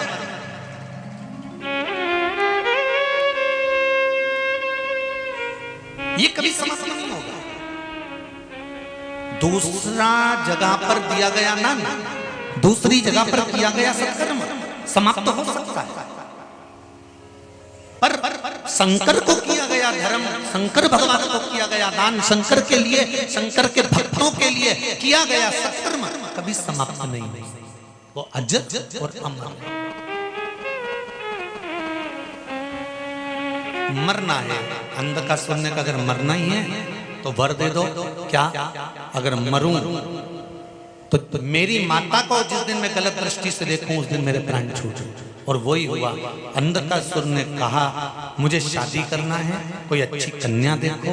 तो कहा जो सुंदर थी उसको तो शंकर भगवान ले गए, क्या पार्वती इतनी सुंदर थी? हाँ, तो मैं उसी से शादी करूंगा। उसका तो विवाह हो गया, भले हो गया, पार्वती को मैं लेकर आऊंगा। और अंधकासुर सेना लेकर पार्वती को रिझाने के लिए, लेने के लिए गया। जो माता पार्वती को देखा, उनकी सुंदरता को देखा, तो माँ तो माँ होती। आज भी बहू से ज्यादा सास सुंदर होती है। आज भी बहू को तैयार होने में समय लगता है, और सास बने बनाए बाल पे कंघा फेर फुरा के, मुंडा में से थोड़ा सा थूक लेके, पोत के, पाउडर माउडर लगा के, बिंदी लगा के, और सास एक बार तैयार होके जो बाहर आती है ना, तो कई बहुएं हैं जिनका हिबड़ा जल जाता है आज भी। और बहुवन मन में सोचती है डोकरी को देख तो सही। अरे भाई, ओल्ड इज गोल्ड। कहा जाओगे सुंदरता, और ये सुंदरता कहीं से नहीं आ सकती। ब्यूटी पार्लर की सुंदरता, क्रीम की चमक, पार्लर की चमक 15 दिन, 20 दिन, 1 महीना, 2 महीना रहती है। पर भजन की चमक, सत्संग की चमक, शिव महापुराण की चमक जिंदगी भर रहती है। आपके भजन की चमक कभी समाप्त नहीं हो सकती। आप भजन करो।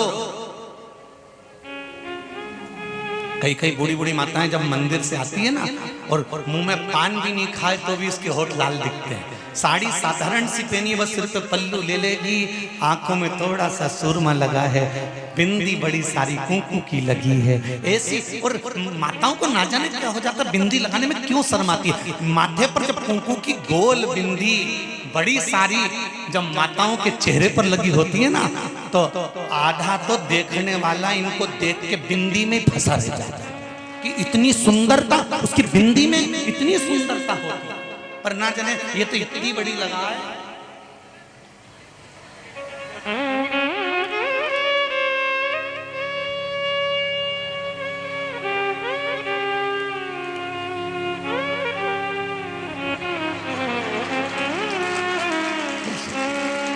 जैसे सियोर वाला मारे ढूंढते रह जाए, घर का लोग ढूंढ के बताए इतनी बड़ी बिंदी ये लगा,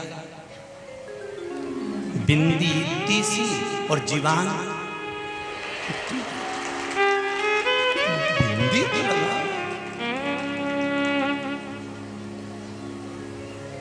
कल कोई पूछा था गुरुजी, सुहागन लेडीज की तो पहचान हो जाती है कि गले में मंगलसूत्र दिखे, मांग भरी दिखे, हाथ में चूड़ा दिखे, ये सुहागन लेडीज दिख जाए कि ये शादीशुदा है। पति की पहचान कैसे होती है कि ये शादीशुदा है? हमने कहा उसकी पहचान करना है तो बस जब भी दिखे, मुंडा उतरा हुआ दिखे, समझ ले हो गया। उसमें क्या टेंशन? इसका मुंह उतरा दिखे नहीं तो समझ ले ब्याह हो गया, नक्की है। इसको जगदम्बा मिल गई चंद्र घंटा, ये प्रतिदिन और रोज सुबह शाम आरती उतारती है, जय जगदीश। चेहरा उतरा दिखे समझ लो ब्याह हो गया, और चेहरा खिलखिलाता दिखे एकदम जोरदार, तो समझ जाओ अभी उड़ ले, थोड़े दिन और उड़ ले, जिस दिन आ गई ना कुसमांडा, घर में पांव धरे, एक एक फोन लगा के पूछती रहेगी कहाँ हो, कहाँ हो, कहाँ हो, कहाँ हो। एक दिन मुंडा से निकल जाए मसान में,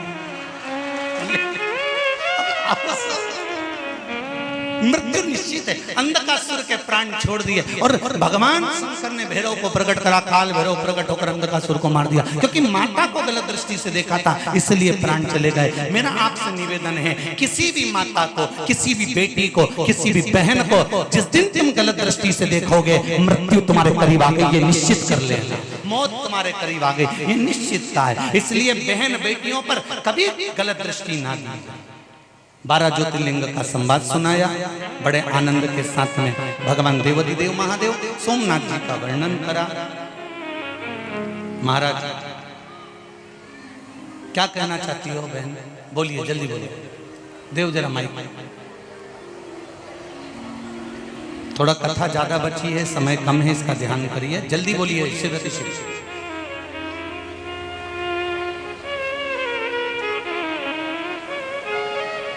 हेलो। श्री शिवाय नमस्ते। थोड़े से शब्द में बोलिएगा। श्री शिवाय नमस्तुभ्यम गुरुजी। जी मैं झांसी के पास दतिया की रहने वाली हूँ। क्या मेरा नाम है आपका? आरती चौरसिया। जी बोलिए। मेरा पियर दतिया। मेरे भाई के 2 बच्चे हैं जो ना सुन सकते हैं ना बोल सकते हैं। जी उनके इलाज के लिए डॉक्टर ने 20 लाख का खर्चा बताया था। जी मेरे भाई ने हम लोगों से बात की, बहन, बड़ी बहन और मेरे दोनों से। उन्होंने कहा कितना खर्चा आएगा। हम दोनों सुन के थोड़ा वो हुए कि थोड़ी बहुत मदद होती तो हम कर भी सकते थे, जी पर 20 लाख का खर्चा। भैया से मैंने बोला ठीक है कोई बात नहीं। मैं अपने वापस रतलाम अपने ससुराल आ गई। मैंने आते ही श्री पशुपति व्रत धारण किया और मेरे 5 पशुपति व्रत पूरे हुए और 3 महीने के अंदर मेरे भाई के घर 20 लाख रुपए का चेक घर पे आ गया। जय हो श्री शिवाय नमस्तुभ्यम गुरु। सत नमन गुरु। नमन। यही शिव है, बस भगवान शिव की आराधना। 12 ज्योतिर्लिंग में श्री सोमनाथ जी का वर्णन किया गया। प्रथम सोमनाथ जी का वर्णन करते हैं श्री तुमरुका जी। आज बैसाख महीने की शिवरात्रि है। आप लोगों ने अगर पूरी शिव महापुराण की कथा नहीं सुनी हो तो ये 12 ज्योतिर्लिंग का चरित्र अपनी जगह पर बैठकर बड़े प्रेम से श्रवण कर लें, जिससे पूरी कथा का पुण्य फल आपको प्राप्त हो जाए। चंद्रदेव पर काया नष्ट होने का श्राप लग गया। चंद्रदेव की काया टपकने लगी। भगवान देव ऋषि नारद से रहा नहीं गया और देव ऋषि नारद जी ने चंद्रदेव को भगवान शंकर के पार्थिव शिवलिंग के निर्माण का वर्णन किया। पार्थिव शिवलिंग का निर्माण करवाया, पूजन करवाई। उसका बल इतना प्रबल था कि चंद्रदेव की काया ठीक हो गई और चंद्रदेव की काया ठीक हुई। भगवान सोमेश्वर के रूप में विराजमान हो गए। अगला वर्णन आता है श्री मल्लिकार्जुन का। कार्तिकेय बाबा रुष्ट होकर चले गए, जिनको भगवान शंकर पार्वती जी के साथ जाकर मनाने लगे। जब मनाया, भगवान शंकर मल्लिकार्जुन के रूप में विराजमान हो। अगला वर्णन आता है महाकाल। दूषण नाम के राक्षस का संहार करने के लिए भगवान कालाधिपति प्रकट हुए। माँ छिपरा ने उनका सहयोग प्रदान करा। माता छिपरा ने उनको सहयोग दिया, जिसके बल पर दूषण नाम के राक्षस का संहार हुआ। अगला वर्णन आता है ओमकारेश्वर। बिंद नामक पर्वत ने तप कर कर भगवान शिव को राजी करा तो शिव ओमकारेश्वर के रूप में विराजमान हुए। अगला वर्णन है केदारनाथ। नर नारायण ने तप कर कर भगवान शिव को यहाँ पर विराजमान करा। भगवान केदारेश्वर के रूप में विराजमान हुए। फिर वर्णन आता है भीमाशंकर। कुंभकर्ण की धर्म पत्नी है करकटी। करकटी का एक पुत्र है भीम। जिस भीम ने देवताओं को नष्ट करने के लिए यज्ञ, अनुष्ठान, दान, पुण्य सब समाप्त करवा दिया, तब भगवान शंकर ने आकर भीम का संहार करा। शिव जी का नाम भीमाशंकर हो गया। अगला वर्णन आता है काशी विश्वनाथ। मनु शत्रुपा ने तप कर कर भगवान शंकर को काशी में विराजमान करा। अगला वर्णन है श्री त्र्यंबकेश्वर। गौतम बाबा पर गौ हत्या का दोष लगा, और जब गौ हत्या का दोष लग गया तब उस दोष को मिटाने के लिए मां अहिल्या ने गौतम बाबा के लिए भगवान ब्रह्मा विष्णु और महेश की आराधना करी, जिस आराधना के बल पर 3 देवता प्रकट हुए और उन्होंने अपने चरण से गंगा को प्रकट करा। गौमती गंगा को प्रकट कर कर, गोदावरी गंगा को प्रकट कर कर गौतम बाबा से कहा आप इसमें स्नान करिए, आपकी गौ हत्या का दोष मिट जाएगा। उसमें स्नान किया, गौ हत्या का दोष गया, भगवान त्र्यंबकेश्वर के रूप में विराजमान हुए। अगला वर्णन आता है वैद्यनाथ जी। रावण भगवान शंकर को लेकर जा रहे थे, शिवलिंग को लघु शंका लगने पर भूमि पर स्थापित करा। स्नान कर कर आए, शिव को वापस उठाया तो उठे नहीं, भगवान वैद्यनाथ जी के रूप में विराजमान हो गए। अगला वर्णन है नागेश्वर। दारुक नाम के राक्षस का भगवान ने संहार किया था और भगवान यहाँ नागेश्वर के रूप में विराजमान हुए हैं। अगला वर्णन है रामेश्वरम।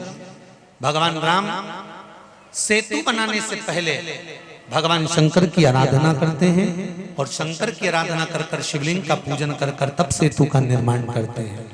शिव महापुराण की कथा कहती है, जब मेरे राम जी कुछ काम चालू कर रहे हैं, तैयारी कर रहे हैं, तो सबसे पहले उन्होंने शंकर भगवान के शिवलिंग का निर्माण कर कर पूजन करी है। आप भी अगर कोई कार्य का निर्माण करने जा रहे हैं, कोई कार्य करने जा रहे हैं, तो पहले जो आपके नजदीक में शिव मंदिर हो उसमें जाकर प्रार्थना करिए, 1 लोटा जल समर्पित करिए, तो शंकर आपके भी कार्य सफल कर देंगे। सारे दुख का हल जल। भगवान रामेश्वर के रूप में विराजमान हुए। अगला वर्णन आता है कृष्णेश्वर। सुधर्म नाम के ब्राह्मण की 2 धर्म पत्नियां थी, सुदेहा और घुष्मा। घुष्मा की यहाँ संतान हुई, सुदेहा की यहाँ संतान नहीं। और सुदेहा के यहाँ जब संतान नहीं तो घुष्मा के गर्भ से जो बच्चा हुआ, सुधर्म ने कहा कि इस बच्चे को तुम सुदेहा को दे दो। सुदेहा को दिया। सुदेहा ने पाल पोस कर बड़ा करा। बच्चा जब बड़ा हो गया तो विवाह किया, घर में बहू आ गई। बहू को मालूम पड़ा कि मेरी असली सास तो घुष्मा है, सुदेहा तो मेरी सौतेली सास है। उसको पूछना बंद कर दिया। एक दिन सुदेहा को क्रोध आ गया। बहू तो मायके गई हुई थी, बेटा घर में सो रहा था, और तलवार लाकर सुदेहा ने उस पुत्र के टुकड़े टुकड़े कर दिए, कपड़े में बांध कर तालाब में फेंक दिए। घुष्मा का नियम था, प्रत्येक सोमवार को शिवलिंग बनाती थी, पार्थिव शिवलिंग का पूजन कर कर विसर्जन करती थी। आज विसर्जन करने गई, जब कर कर विसर्जन कर कर जब वापस आने लगी तो मन में आया कि मैंने बहुत दिन से अपने पुत्र को नहीं देखा। बाबा कृपा करिए, मेरे पुत्र का दर्शन करा दीजिए।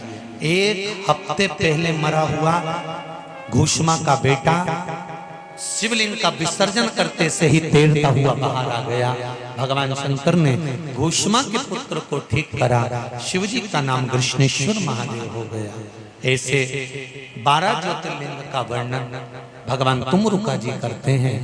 भगवान देवाधिदेव महादेव की पावन शिव महापुराण की कथा रतलाम नगर में बड़े आनंद के साथ स्वर्गीय श्री अरविंद जी पाटीदार की स्मृति में श्रीमती शकुंतला जी नारायण जी पाटीदार, श्रीमती कल्याणी जी रविंद्र जी पाटीदार, पाटीदार परिवार एवं संपूर्ण रतलाम वासियों के संपूर्ण आनंद के साथ सब के सहयोग से जो चल रही थी, आज विराम लेने जा रही है।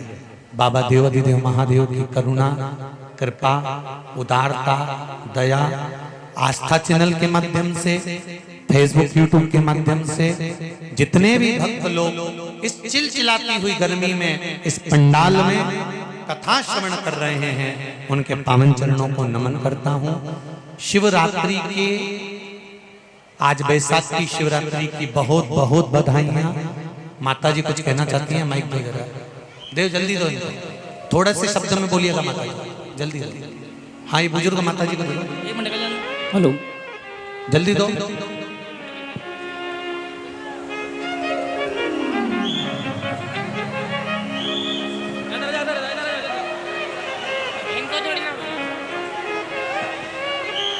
श्री शिवाय नमस्तु गुरुजी। श्री शिवाय नमस्तु गुरुजी को उनको दीजिए, उनको। कहाँ पहुंच गया माइक? इधर बुजुर्ग माता जी को दीजिए, वो बहुत दूर से चल के अंदर आई हैं, कुछ कहना चाहते हैं। हाँ जल्दी दो। हाँ गुरुजी, आपको बारंबार मैं आपको नमन है मेरा।